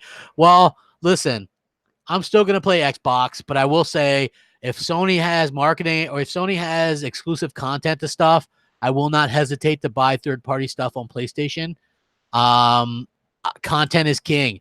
Missions, this, strikes, maps, all that stuff. I am definitely on board with getting that kind of stuff. If Sony can lock that down and make me feel wanted as a console gamer, then I will buy that stuff there. If Microsoft just want, like, that's why Microsoft's marketing rights are pointless. You might as well just throw your marketing rights money up in the wind, because if you're not securing anything for the fans, then what the hell good does it make? It doesn't make any good. You're not you couldn't have bought us something. You couldn't have bought us some kind of content, some kind of exclusivity on something, right? We got Dead Rising 4 for a year. Whoop-de-doo, right? The cheapo version, like Dead Rising 3 was great. Why not go in and invest in that game and get us something worthwhile? Expand on that. No, we get like a Christmas Dead Rising. Like, I don't know. Big Daddy Tomcat, dude. Like, you'd be mistaken to think me and Phil hadn't had good conversations, man. We had a really great conversation last E3, talking about the future and things like that. The problem is, and if Phil does like criticism, I just think that he has this idea in mind that everybody wants to play on their phones. They want to play Xbox games on their phones, and that's more important. I don't make 3 videos a day, guy. I usually just do 2. I used to do 3, but I don't really have time to do 3 anymore. My Crapgamer Crapgamer is my PSN. Just one word, just Crapgamer. So, Jay Slayer says Microsoft should go buy a publisher. Well, they are a publisher, you know. Well, people want consoles, but I think they want games for those consoles most importantly, right? Like, if you don't have content, what good is it, right? Like, that's my point. What good is it buying or selling people new games if you don't have a console to sell people on as well, right? Like, in my opinion, you've got to have great content for people to want to stick around and continue to play these games and to get excited by these games, by these consoles, right? So you can have extraordinary hardware, and I'm sure Anaconda is going to be amazing, although we're already playing 4K right now, so I'm not sure what they're going to be doing other than 60 frames per second that would really showcase something amazing. But most of the multiplayer stuff we're getting right now, like Gears 5 is going to be 4K 60, both single player and multiplayer on the X. That's great. What could the Anaconda do to top that? It's not going to be 8K. Is it going to be more 4K? Like, I don't get what the plan is there, and maybe there is no plan. But if I can play those next Xbox games on my X, I will. And I think a lot of people would probably behoove them to do the same thing and maybe get a PS5, because Sony's not going to do forward compatibility. If you want to play those PS5 games, of course, the early ones will probably be cross-gen if they indeed do push back stuff a little bit to launch it. Sort of like how Zelda Breath of the Wild launched on the Wii U and the Switch. You might see something like a Death Stranding launch on the PS4 and PS5. But I still think, like, later on, if you want to play a God of War 2 or a Spider-Man 2, you're going to need a PS5. And I think that's where the difference comes in. You know what I mean? So, yeah, I've been adding you guys, you know what I mean, a little bit more as much as possible on PS4 as well. So Xbox Live MOH space Crapgamer as well. Paige says, hi, Crap. I have not given up on Xbox yet. I know they will come out with great games down the road. It's going to take time. I agree, Paige, but let me ask you this.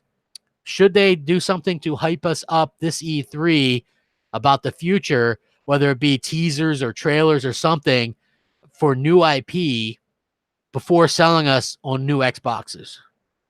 That's my question, right? Like, that would be my question. Okay. How can they expect us as fans, who they've already sold us an X, they've sold us an S, trying to sell us a digital S. Now they want to sell us an Anaconda or Lockhart. And what are they going to sell us on some software besides Halo, Gears, and Forza, right? So I just feel Failed Pyromancer says you should create a new podcast with MBG and Next Gen, PlayStation's eye for Xbox guy. Listen, PlayStation gets it for the console gamers, man. And that's not saying they're not doing anything crazy or good. You know what I mean? I think they're going to do streaming and stuff like that. I just feel like their content's better at this point, right? I trust them to create good content. If I buy a PS5, I know I'm getting great content on that console. If I buy an Xbox Anaconda, I know that I'm going to get a Gears and a good Forza and a good Halo, but that's about it. You know, I know I'm going to get a Dead Rising or a State of Decay 3. That doesn't thrill me. You know, I know I'm going to get something, you know, some of these smaller games that I don't really care about. That doesn't thrill me. Whereas on the PlayStation side, you know, you're going to get some amazing things. Like Naughty Dog is probably the best developer in the world, and they prove that time and time again. You even got a studio coming out of the blue like Bend, who I feel they're going to deliver this Days Gone game. I feel like this game is going to deliver in a big, big way. This is good. This game's going to be, in my opinion, at least an 80 Metacritic game. And this is their first AAA for a console since Siphon Filter, I believe. So, man, if you think about that, that's incredible. Let's see. Oh, Thomas Hughes says you turned into a serious fanboy. What happened? No objectivity. Dude, I'm not. I'm more unbiased now than ever. I'm saying, hey, I'm excited for Gears. I'm excited to see if Microsoft can actually come out and surprise me at E3 by showing new IP for the first time in 4 years, right? I'm excited by that prospect. I'm looking forward to E3 unbelievably. But why can't I be excited about the PlayStation exclusives, which have really been to a point, some of the best games of this entire generation? That's what I'm trying to say. If you haven't played these games, play them.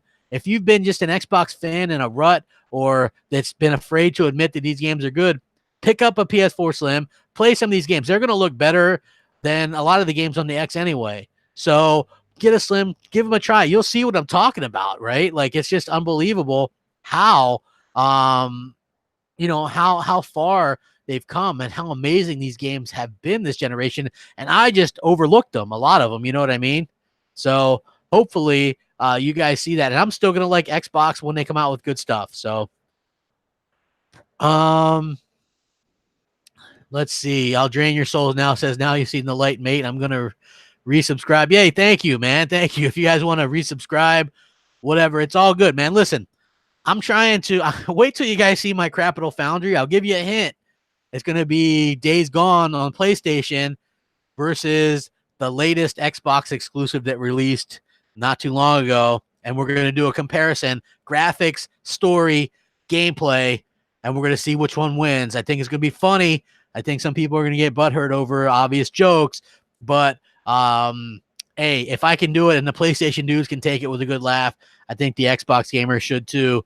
You know, it's going to be funny. It's going to be funny.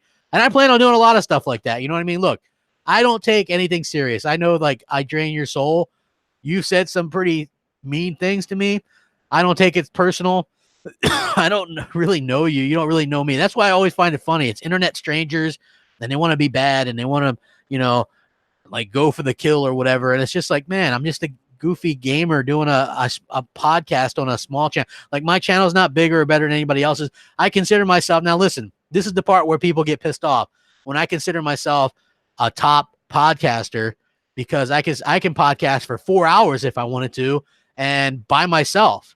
And I feel like there's not going to be any dead air except for when I take a drink for a second, right? And I think that differentiates me from a lot of people. Now, there's a lot of podcasters out there and a lot of gamers and gaming YouTubers that can edit unbelievably well, so much better than me, and can script out something and take a week to research something and put out a fantastic video. And I could probably do that if I had more time. And they do that much better than I do. But when I say I'm a great podcaster, that's because I feel like I am. And I'm sorry if that upsets some people or they think I'm egotistical, but I feel like I can do stuff a lot better than a lot of people who script and have to have that kind of thing there. And they kind of die in a podcast where they don't have that opinion and they get lost or they get talked over. If you've ever been in a podcast, seen a podcast with like 5 or 6 people and 3 or 4 of them don't even get to talk, they get swarmed, but they might do great videos where they can script something, but they get overrun when it comes to a podcast. That's my point. And that's not even anything bad against them. Just some people aren't good at talking or being entertaining just off the cuff. And I've always been able to do that. And I'm not afraid to say that I am. And some people don't like that. I'm also not afraid to go my own way. And I think that doesn't, No, dude, I'll drain your soul. You've never offended me, man. It's all good stuff.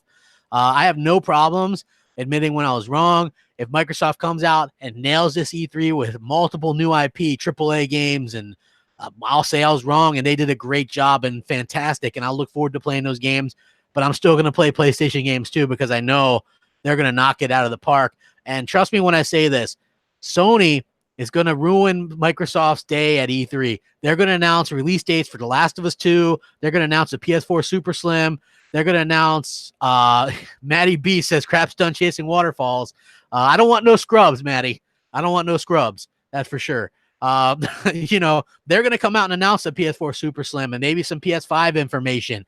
Maybe they'll announce that it's going to be backwards compatible with PS3, PS2, and PS1 and a price point. I don't know, right? But they're going to do something where they don't have to be at E3, but they're going to steal Microsoft's thunder. And Microsoft is going to be too busy trying to be the E3 for everybody, for all gamers, quote unquote, where they don't care that they're going to have their thunder stolen. Because just like they did the other day when Sony announced that PS5 news and kind of took all of Microsoft's hype for that Inside Xbox that day, right? They're going to do the same thing here. And that's just going to be how it is because that's what Sony does. They go for the kill. Let's see. Hey, I appreciate you guys. You guys are rocking. Dude, Reclaimer says, no, you don't get to come back. You're done with this community. Listen, dude, there's not really, I've never claimed to be a voice of Xbox or a voice of anything, right? Eddie T, you're not wrong. I've never claimed to be that or here. Like I did what I talk about the things that I like. If I want to play Xbox, dude, I'll play Xbox. If I want to talk about Xbox, I'll talk about Xbox, right? Whether it's good or bad. Same with PlayStation. I would do Nintendo too, but they're a little bit weird sometimes. For me, it's just about like having fun and being silly or whatever. If you can't really take that, then I'm sorry, Let's see. If you're gonna do a comparison, how about you do a comparison of Shenmue 3 and Crackdown 3? And PlayStation exclusives towards Xbox exclusive Shenmue 3. Well, I mean, look, that's not a first party game. Like we're going to have to do like exclusives from first party stuff. So it'd be like Crackdown 3 versus Days Gone or State of Decay 2 versus Days Gone, right? Like those two sound pretty interesting to me.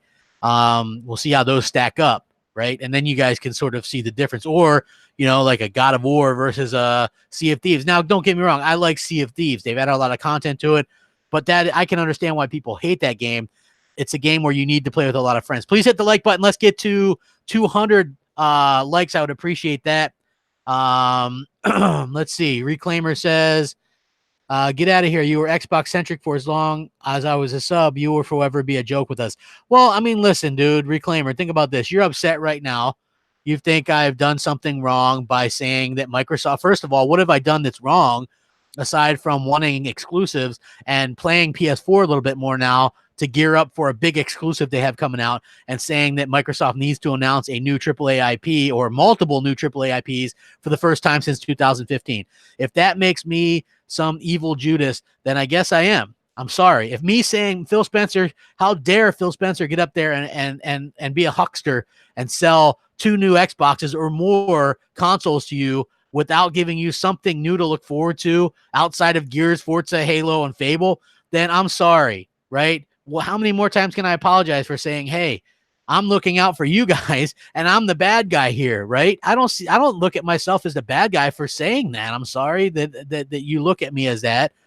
But at the end of the day, I was trying to look out for the Xbox fans, and you guys just want nothing but positive. Like some of the people out there think if Xbox didn't have any games, any exclusives, like if they published their games on PlayStation day and date, there would be a ton of podcasters and YouTubers that said that was the greatest thing ever because it would lead to more games. And who cares where you play the games and blah, blah, blah. They're killing the identity of the Xbox. What do you mean who cares? Like I'm much more of an Xbox fan than the guys that are saying it's okay to do that stuff and you don't recognize it. I'm much more of an Xbox fan than the guy saying everything's fine. You don't see it, and I'm sorry that you don't see it. Maybe you can see the passion in my voice that I have for this and that I have for Xbox, and Xbox just doesn't care. I'm sorry. Look, that it is what it is, okay? There's not much more I can say. Not much more I can say. Hey, listen, like I've even had a little interaction with Red Dragon, man. It's like if you don't say one, if you're not 100% positive, people don't want to have anything to do with you, man. I don't get that. Hold on. Reclaimer says a month ago you were fine, looking forward to what was in store. Um, dude, listen, I was fine. Think when you start to look at things, and then when you start to see them not talk about the console itself, and every interview since then has been PC or streaming related. How can anybody be fine with that, man? How can anybody be fine about that? I'm sorry. Like, how can you be fine with that? That's my problem. Every single Inside Xbox, they talk about streaming or PC, or they talk about a PC exclusive like Minecraft Dungeons or Gears of War Tactics, right? Or this Forza Street game that's coming to PC and everything but Xbox consoles. How can, like, you might not want the game. I don't want that game. But how is every game that comes out on Xbox console coming out on PC, but not the other way around? I'm not fine with that, okay? It's like a little bit of a realization, but I've been slowly sort of coming to that realization for a while. Hey, thanks, failed Pyromancer. Xbox. Well, look, there's a lot of good Xbox fans out there. I'm not gonna lie. There's a lot of them. A lot of them are sticking by me. A lot of them send me messages and are very supportive and stuff like that. So, Eddie T says it's nothing but xCloud, Game Pass, and PC. That's exactly right. Max Gaming LV says sent you a new thing via Twitter. Hey, thank you very much. Xbox games going to Nintendo too. Exactly, right? Like, damn. When the hell did being an Xbox gamer mean you get served last? Gotham guy says, crap, inside Xbox is always subpar, so Sony wasn't stealing any thunder. Sony is trying to avert people's attention away from Microsoft because they fear what's coming from Xbox. We all know it. But do they really fear what's coming from Xbox? Xbox is leaving traditional console gaming. So is Nintendo. I don't think they're actually in fear of Microsoft at all. I think that the fact that they might launch early, like in March, or the fact that they might be willing to take a loss on the PS5 shows that they want to go for the kill again. So let's see. Silent Hunter. Hell no, man. I have no problem answering this. Silent Hunter says crap, upset because Xbox games coming to other platforms. 360 had nothing but Gears, Forza, and Halo from 2010 to 2013, but he was fine with that. He's salty about losing exclusives. It's not exclusives. We don't have anything new. And if you go back, I mean, I don't think I was doing videos about gaming or news back in the early 2010s or whatever, but their last new IP was 2010 with Alan Wake. And then they didn't have anything new until Xbox One released with like Rise and stuff like that. So you had a 3-year gap there. But they did have stuff like Witcher 2. I don't know if you knew that. And also Forza Horizon 1, which might be the best Forza Horizon, which came out in 2012. So they had like Witcher, and they came out with like Halo 4. And I was cool with that. You know what I mean? Like, but I really went heavily PS3 to end last generation with the exclusives because they always had a ton of exclusives. Orange Show Live says, I tried PS4. I've been an Xbox fan for so long. It's not just the games. I just have a great console to last longer and don't want to waste money, I guess. I applaud crap for being honest. I play everything, and I've been mainly on Xbox for years, but I find myself on PS4 lately. Viking Norm, I can't argue that. Like, I've been on PS4 more lately. I'm not all PS4 now, Jason B. When Gears comes out, I'm going to be excited to play it. I'm going to be covering the Xbox E3 100%. Gamers Killer Blaze says, keep speaking facts, crap. This is what Microsoft needs to hear. You're keeping. Listen, I'll be the bad guy, and then if you guys get 3 or so new IP announcements, new exclusive AAA IP announcements, you can thank me later. Of course, I probably won't get any credit for stirring up the crap, but who else can draw the hatred the way I can, right? Like, whether you hate me or like me, and I'm for such a small YouTuber, a lot of other YouTubers take an interest in what I do and on social media and stuff. Man, Crapgamer, that name buzzes, man. People talk about Crapgamer one way or the other. I tell you what, man. So if you don't think Microsoft gets wind of what I'm talking about, you're crazy, man. I might not be the biggest YouTuber, but I can tell you right now, they pay attention. So that's basically Let's see what else we got. What do you think about Xbox? Hold on, I missed that. Gaming for Days says the new you is good. It seems you're about both Xbox and PlayStation. Tell the truth about both and hold back no punches. Exactly. Look, if Sony messes up, I'll say, hey, Sony messed up. Or if this game sucks, I'll say it's not my thing. If Gears 5 is the shiznit, I'll be like, hey, it's amazing. I love it. I'm hoping it's great because it looks fantastic. So I'm excited about it. I just feel like Microsoft should be in a better place with single player game or new IP this late. I hope so anyway. And I can't believe I said shiznit. So yeah, that's weird. I don't think I've made it to big league. I just, you know what? I've managed to, I guess, get under some people's skin. You know, it's funny because I asked my fiance last night. I was laying in bed and I was like, am I really that bad a person where people can just randomly hate me? And we were just kind of talking about it. I was like, all I'm doing is trying to get Microsoft to care about the console gamer again, like they used to, like Phil used to talk about a couple years ago, and now they don't. And now people hate me that used to love me, and I've not really done anything aside from try to get Microsoft's attention. You know, I still play some Xbox. I'm still excited about the future.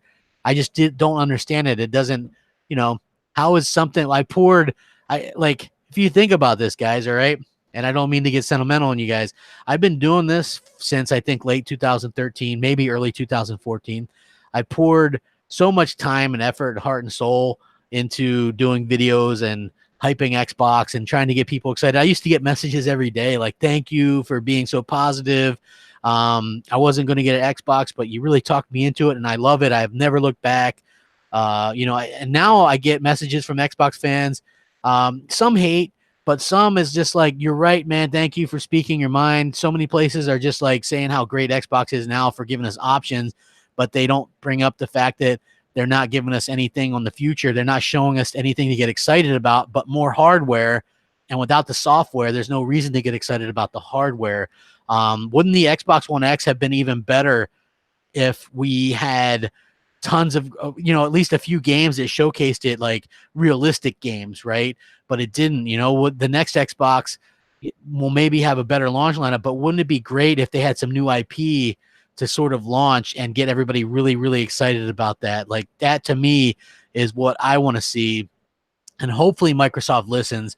And if they don't, then I guess I'll be the villain for a while. I'm kind of used to it. Hey, I just want you guys to know, though, like the Xbox fans that abandoned me or whatever, I don't really hold, you know, I'm not going to hold a grudge against you. I'm not going to ban you. I'm not going to stop talking to you if you want to talk games. You know, I'm not going to be salty about it. I'm not going to take any of it personal. And that's just the way I am, man. It's just, this is just how YouTube is. I do things a little bit differently than most. I don't get pissed off, and I'm not going to, you know, aside from an outburst that happened the other day on Crossfire, which, by the way, I've not going to be talking about that anymore. That's done and over with. That's not really who I am. You know what I mean? It's just, I think some things kind of boiled up and I kind of went off, but, you know, mostly I just want to be here and have fun and talk about video games and just be goofy with you guys. So hopefully you guys can do that. Dual Purpose says, now you see what PlayStation fans have to deal with against extreme X-botting. I mean, look, I think both can have that extremism. I think it's important to find that middle ground. Look, as a hardcore Baltimore Ravens fan, I've dealt with Pittsburgh Steelers fans and New England Patriots fans, right? Like, I don't look at this as anything different. Like, I can be friends with those guys that are fans of those teams, except for the week that we're playing. You know what I mean? And then I don't take it personally when we're talking trash to each other, you know? Like, I've got some of those fans on Twitter, and we'll go back and forth on Twitter that week that we're playing, and then afterwards we're friends again. You know what I mean? That's how I look at it. So, you know, it's just, Neverland, hey, listen, it is what it is, because, you know, it wouldn't, you know, it just kept going and going, you know? I just, and it just kind of came out, you know what I mean? That's all I'm going to say about that. But hey, Big Chris says Xbox never won a gaming generation. That's true, but you got to give props to the Xbox 360 because at least they went for it, right? So the Xbox 360 launched ahead of the PS3. They were buying games. Look, they spent money to get stuff like Blue Dragon and Call of Duty maps, and Gears of War, which was a third-party exclusive that they were buying stuff, you know? Lost Odyssey, was another game that they were buying content. They had a great controller, great online, great features, easy to develop for a console. They went for it. The Xbox One, I've never seen them go for it this generation. Like maybe at the beginning, but they were already tied. They were already screwed themselves over because they did that stupid TV stuff. So, Dual Purpose says, but what you're doing now is what a real Xbox fan should do. I love PlayStation, but I call out the wrong. Exactly, man. You got to call out the wrong. You got to praise the right.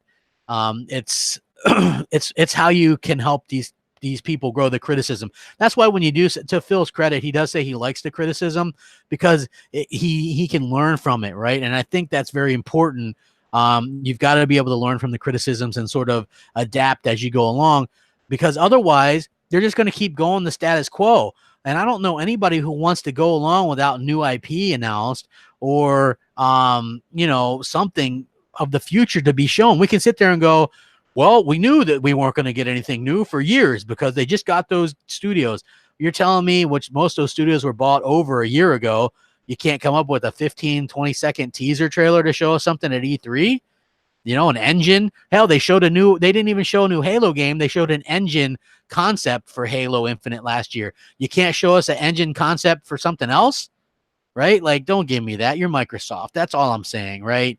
Like, they can do better. And that's all I'm saying, I'm sorry if it sounds like I'm complaining.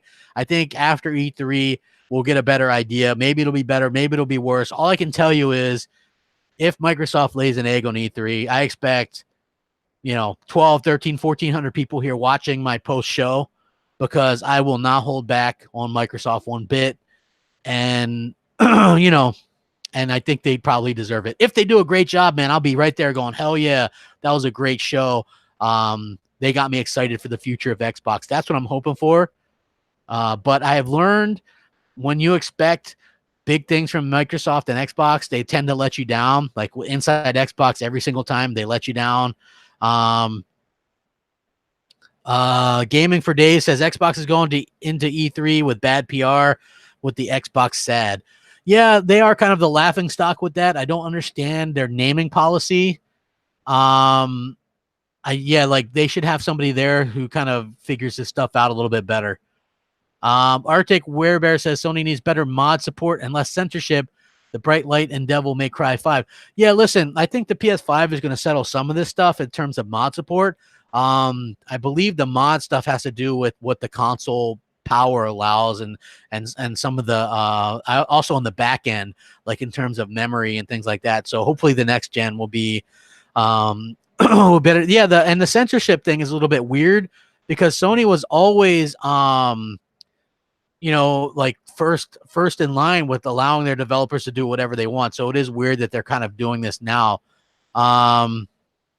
Space Jesus says, crap, are you still cool with Boomstick? He's been acting funny on Twitter. I don't have any problem with anybody, to be honest with you. I don't really think about anybody though. Like I talk with some people in DMs and stuff like that. And some we share numbers. So we text each other, but for the most part, I don't have interactions with these people outside of when we podcast.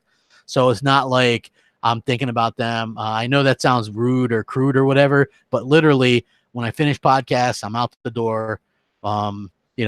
Reclaimer says your last week before going clown on was 3 weeks ago. What did Microsoft do in March that made you decide that you were wrong about everything you defended this gen? Oh, what do you mean? Oh, how about Crackdown 3? Right? Another 59 rated Metacritic game that dropped the ball, and you look over and you see Days Gone looking better and better. Actually, that delay actually helped that game look better and better.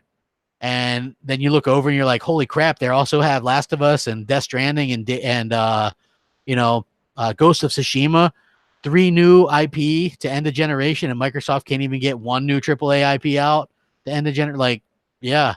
I mean, and look, I'm not down per se on Xbox. I'm not switching because how can you switch when you played on both to begin with? I'm just playing a little bit more PlayStation right now, and I'm more excited about what Sony has to offer because they seem to appeal to me as a console gamer. I don't know how to say it any clearer than that. I feel like they respect me as a console gamer. when they talk to people, they're not confusing. They're not talking about all this other weird stuff. I'm a traditional kind of console gamer, and they do that. They really kind of talk to me. They're not confusing. Like I said, like Microsoft is so confusing with the back talk and double talk, and you never know what's going to happen. Like, I guarantee when they talk about the Xbox at E3, they won't mention disk drives or no disk drives, or, they'll find some way to confuse you, right? Whereas Sony comes out and they announce something and it's like, here it is. This is how you do it. You can do it this way or not. It's up to you, right? I like that about Sony. Microsoft, from day one, this generation has been super confusing, and that's a problem. That's a problem. It's not a flip-flop, dude. How's it flip-flop? Like, if you're a fan of gaming and you just come to a realization that, hey, there's these great games out there that I can play too, I don't consider that flip-flopping. Now, as a human being, you can change your mind about something that you liked versus what you didn't like. VR sounded horrible to me at first, and I admitted I was wrong once I played PlayStation VR because it's amazing. I don't consider that flip-flopping. You guys might, or some people might, but that's just me being a human being. I have no problem admitting I was wrong about VR. It's amazing. I love it. Hey, Stressa says Days Gone's another zombie game. They're freakers, not zombies. Exactly. Neverland says Microsoft is worried more about PC gamers than Xbox gamers. Xbox gamers have to pay for Xbox Live and have to pay for Halo Reach when PC gamers get it for free. Not only that, but they get to play it first. So, BS Reclaimer says, BS, you're freaking ripped on the types of Sony games that were out and now they're amazing. Well, listen, I like a certain type of game for the most part. I like multiplayer games, but I like single player games too. And a strong narrative game, like I'll give you a good example. I really like the Tomb Raider games this generation. Rise of the Tomb Raider, Shadow of the Tomb Raider, fantastic games. But I've always loved the Uncharted series. When have I not said that Uncharted was one of my favorite series, right? What's up, CP Adams? When have I not said that God of War was my favorite franchise? One of my favorite franchises. I have a God of War Ascension statue. I have the new God of War statue. I've always loved those franchises. So to sit there and say that I hated all of them, no. Go back and look at my Until Dawn review. That was back when supposedly I was all Xbox and totally biased for Xbox. I gave it, I think, an 8.5 or a 9 or something. Really great game. A lot of people said I was crazy to give it that great a score, but then people that actually got to play the game were like, holy crap, you were right. It's amazing. Ratchet and Clank, I think I gave that a 9.5. It's looking like a Pixar movie on the PS4. It looks like a Pixar movie. It's fantastic. God of War, great. Detroit, one of the best narratives games I've ever played in my life, right? When you play games that don't even have a narrative, like State of Decay 2, right? It's just like, oh, this zombie came out. Let me go do something. Oh, somebody pissed in the Cheerios. You lost your food stores. Uh-oh. You know what I mean? And there's no story in Sea of Thieves, even though I like the game. I got to reiterate. Right? And what the hell's the story in Crackdown? Nobody knows. It's just some kind of goofy nonsense, blow stuff. You know what I mean? It's like, okay. So, yeah, when you're playing these games that have zero narrative versus games that have a fantastic narrative, you come around a bit. That's all. That's all I'm saying. Yeah, Quantic Dream is going multi-plat, but they still have these amazing games. And even though Detroit and stuff like that is on a PC, it doesn't mean it's not a console exclusive. So I still look at console exclusives as being a thing. And, and I don't really care either way. You know what I mean? I'm just saying, like, for me, it's, yeah. Okay. All Digital says Days Gone looks fire, just as good as anything on the X, if not better. You're 100% right. Let's see. Everyone here hype. Let's see. I hope next gen consoles are more future proof because the base Xbox and PS4 really struggle. Yeah, that's true. Lucifer XUK, you're 100% right about that inside Xbox stuff. Yeah, like, I'm not for the censorship stuff. I think gaming should be left alone. Obviously, there's going to be a lot of people that kind of disagree or whatever, but I feel like if it's an art form, we should be allowed to play it as an art form and be allowed to sort of do what we want in terms of, as long as it's not like hurting anybody. It should be up to us to choose as long as you're 18 or whatever. Days Gone Metacritic prediction, I'm going to go with 81. 81. That's going to be my final Metacritic score prediction. 81, which is going to be fantastic, which is going to almost double up like the last couple of Xbox exclusives. You know, I know, trust me, Metacritic isn't the be all end all, but if you get a game that has 80, 90 Metacritic score, it's universally liked, and that's something. You know, that's something to be proud of.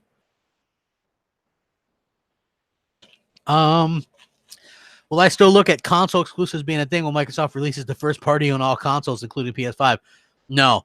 If Microsoft starts releasing their games day and date natively on like PlayStation or Nintendo, I think it's pretty much over. If they start releasing games day and date, like just become a third party but still have a console, then I'll have no need for that console. I'll just play their games on PlayStation. It's that simple. That simple. Yeah, Sony's censorship is bad. You can't have censorship, but I have to be honest. Microsoft, they turn down games based on censorship as well. You know what I mean?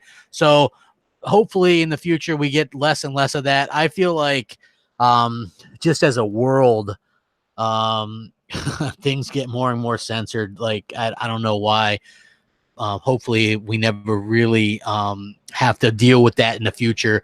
Like we should be able to play the game as long as obviously there's some things that are taboo that you shouldn't be able to have in games, but they're just video games. They're not real. So yes, Heavy Rain was turned down by Xbox. You know, that's 100% true. Let's see. I'll answer a couple more games. Hold on. Ahmad Faraz, hold on. God of War, dude, I gave that game a 10 out of 10. Last year when it came out, go check it, man. Spider-Man, I still have some criticisms for, but it's a good game. Days Gone looked bad at first, and they've really come around. They delayed it, and they fixed a lot of stuff on it. You can go check it, Ahmad. Go check my God of War game review. I called it a 10 out of 10 in the game of the generation last year. So that was before this Crapgamer change that happened or whatever, right? Man, I can't afford World War Z, man. I spent all my money on this Days Gone Collector's Edition. So, yeah, I'm going to be doing a review on that as well as some Capital Foundry stuff on there.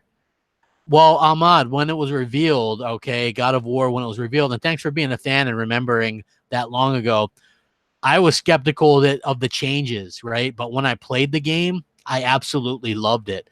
So excuse me for looking at something at first and then thinking, oh, this is a big change. I don't know if I like it. And then actually getting to experience it and enjoying that change. I'm man enough to say I was wrong about that. Not many people would do that and admit that they were wrong. So sorry about that, you know, but it was a great game. Probably the best, definitely between that and Red Dead 2, like the best game of the generation.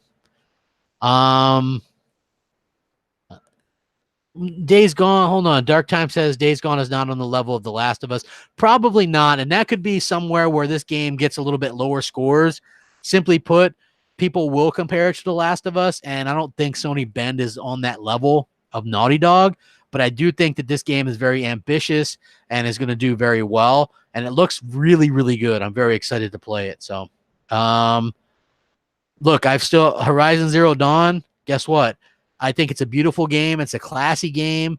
It's a polished game, but it's a boring game to me, right? I haven't played the DLC yet, but maybe I will. Hopefully, when they do a sequel, which they will, they'll have a better story attached to it.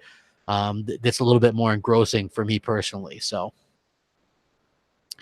answer a couple more questions before I gotta go. Let's see. David Elliott says, I thought Red Dead 2 was boring and gameplay was poor. It was boring at first, and then it really came along at once you hit Chapter 3, I thought. Neverland says, give Horizon Zero Dawn more of a try. It's really good. DLC is absolutely beautiful. Yeah, I haven't tried the DLC yet. I beat the game. But I never played the DLC yet. Maybe I'll go back to it. I'll give it a little bit more of a try. My top 5 games of this generation. God of War. Well, okay. God of War, Red Dead Redemption 2, Detroit Become Human, Witcher 3, and let me think. I'll have to come back to you on the other one because I'm gonna have to think about that a little bit more. But honestly, those games, you can't really go wrong with those games at all. No, I couldn't afford the Mortal Kombat 11. I couldn't even afford the game, to be honest with you. I'm saving up for a wedding and stuff, so I had to kind of pick and choose what games I get. What game am I playing? I was playing through Spider-Man DLC on the PS4 because I'm trying to get reacclimated with the controller before Days Gone comes out. And so that's the game that I've been playing. So I gave that game a little bit of a second chance, and I really like it. Obviously, it still has some problems, but it is really well done. So, and it looks beautiful. So honestly, it's a great game. Have I played Devil May Cry 5? Nope. I played the demo and I loved it. I'll have to get it when it's on sale, though. You know what I mean? That's one of the games that I'm going to be getting when I'm on when I actually see that on sale. Tuco says, "What's good, crap? Keep doing you out here. How many new AAA IP are you expecting from Microsoft?" I think they're going to announce one new AAA IP, and that's going to be the Ninja Theory one. I want them to announce 3, though. 3 would be tremendous. 2 would be good. The 1, I think, is like, are you kidding me? You're going to announce new hardware and only 1 new IP? Like, that's going to get a little bit of pissed off crap. But still, we'll see what happens. No, not Foxy. Dude Botch. It's going to be in February of next year. What's up, Matty Beast? Dude, Reclaimer, like I said, you're wrong about this, right? Like, I lost you got to figure I have built up a huge fan base of Xbox fans, Patreon supporters, all this stuff. Like, people aren't happy. I'm sort of rebuilding my channel as we speak. Things will all be down, right? There's not money, like my game stuff. Like, I have a job, right? Like, my job is my job, my business. So that's where stuff comes from, not like YouTube. Like, I don't know if you guys know how YouTube works, but it's very seasonal, and you have to be like pretty huge in terms of millions of views to get any kind of money, like, per se. So it doesn't work the way you think. I mean, you like around the holidays, you can get okay money if you do well, but for the most of the time, it's not anything to write home about, to be honest with you. So my job is where I get most of my money. So let's see. Rage 2 looks good too, man. I might do an unboxing of the collector's edition of Days Gone if I can find the time to do that, because I still have my my setup, my lights and stuff like that. He says the real question is, what number of those reveals will be playable on the 1S, and X, and not just the Scarlet consoles? You know what? I think it doesn't matter. I don't know. Like, if you can play them on the S or last gen, I think that Microsoft is going to do forward compatibility. So I guess that's really just up to I don't like forward compatibility at all.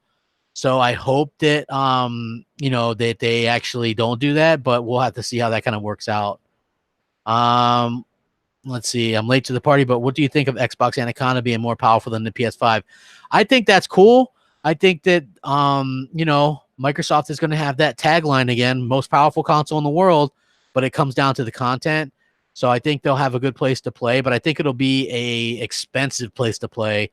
You're going to have to, pay for that, and people are going to be kind of excited to get into that. And it'll give the Xbox fans something to cling to, I think, next generation, having the most powerful console. On the Sony side, you're going to have a cheaper console, but it's still going to do 4K 60 on a lot of things, and they're going to have like a lot of great exclusives too. So it's winning all around. But the thing is, man, these consoles are getting so expensive. If you were to buy an Anaconda and a PS5 at launch, man, you're probably talking about over $1,200 and for both, and that's like before you even get a game. Like, it's really going to be insane out there. So I can understand why people would only get one or the other. And so if you ask me, crap, right now, which one would you lean to if you could only get one? I would lean towards PS5 because I think I'm going to be able to play the Xbox games on my Xbox One X still. So why not get the one that can play only PS5 stuff versus the one, that where there's forward compatibility. So that's how I would look at it. Eder says, I don't care if you like PlayStation. Hell, I'm even a Patreon for MNC, but the lack of como estas, bitches. You know what? You're right, man. I'll have to incorporate that back again. You know what I mean?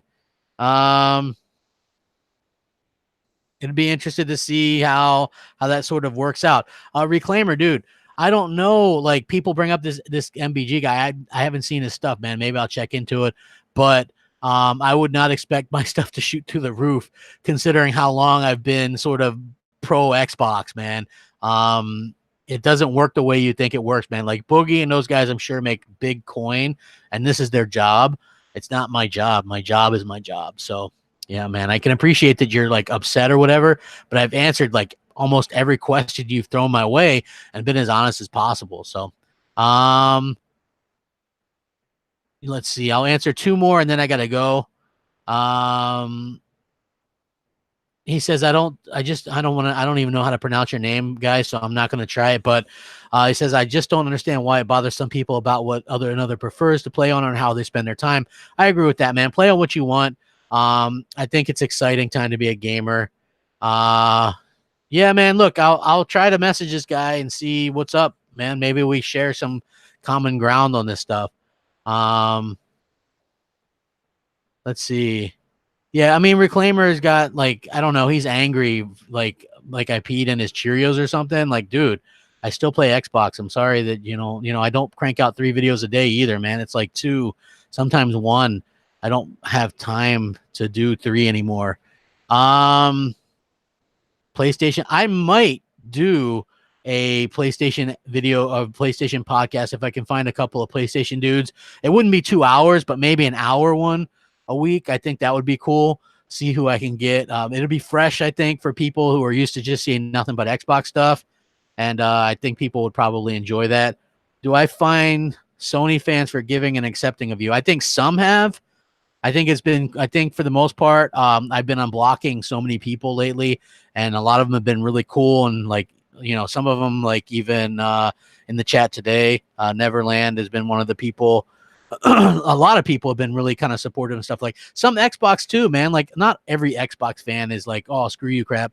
I got to be clear. Like, and I'm appreciative of that, man. Like I am wanting Microsoft to do better. I want them to do better for the Xbox fans.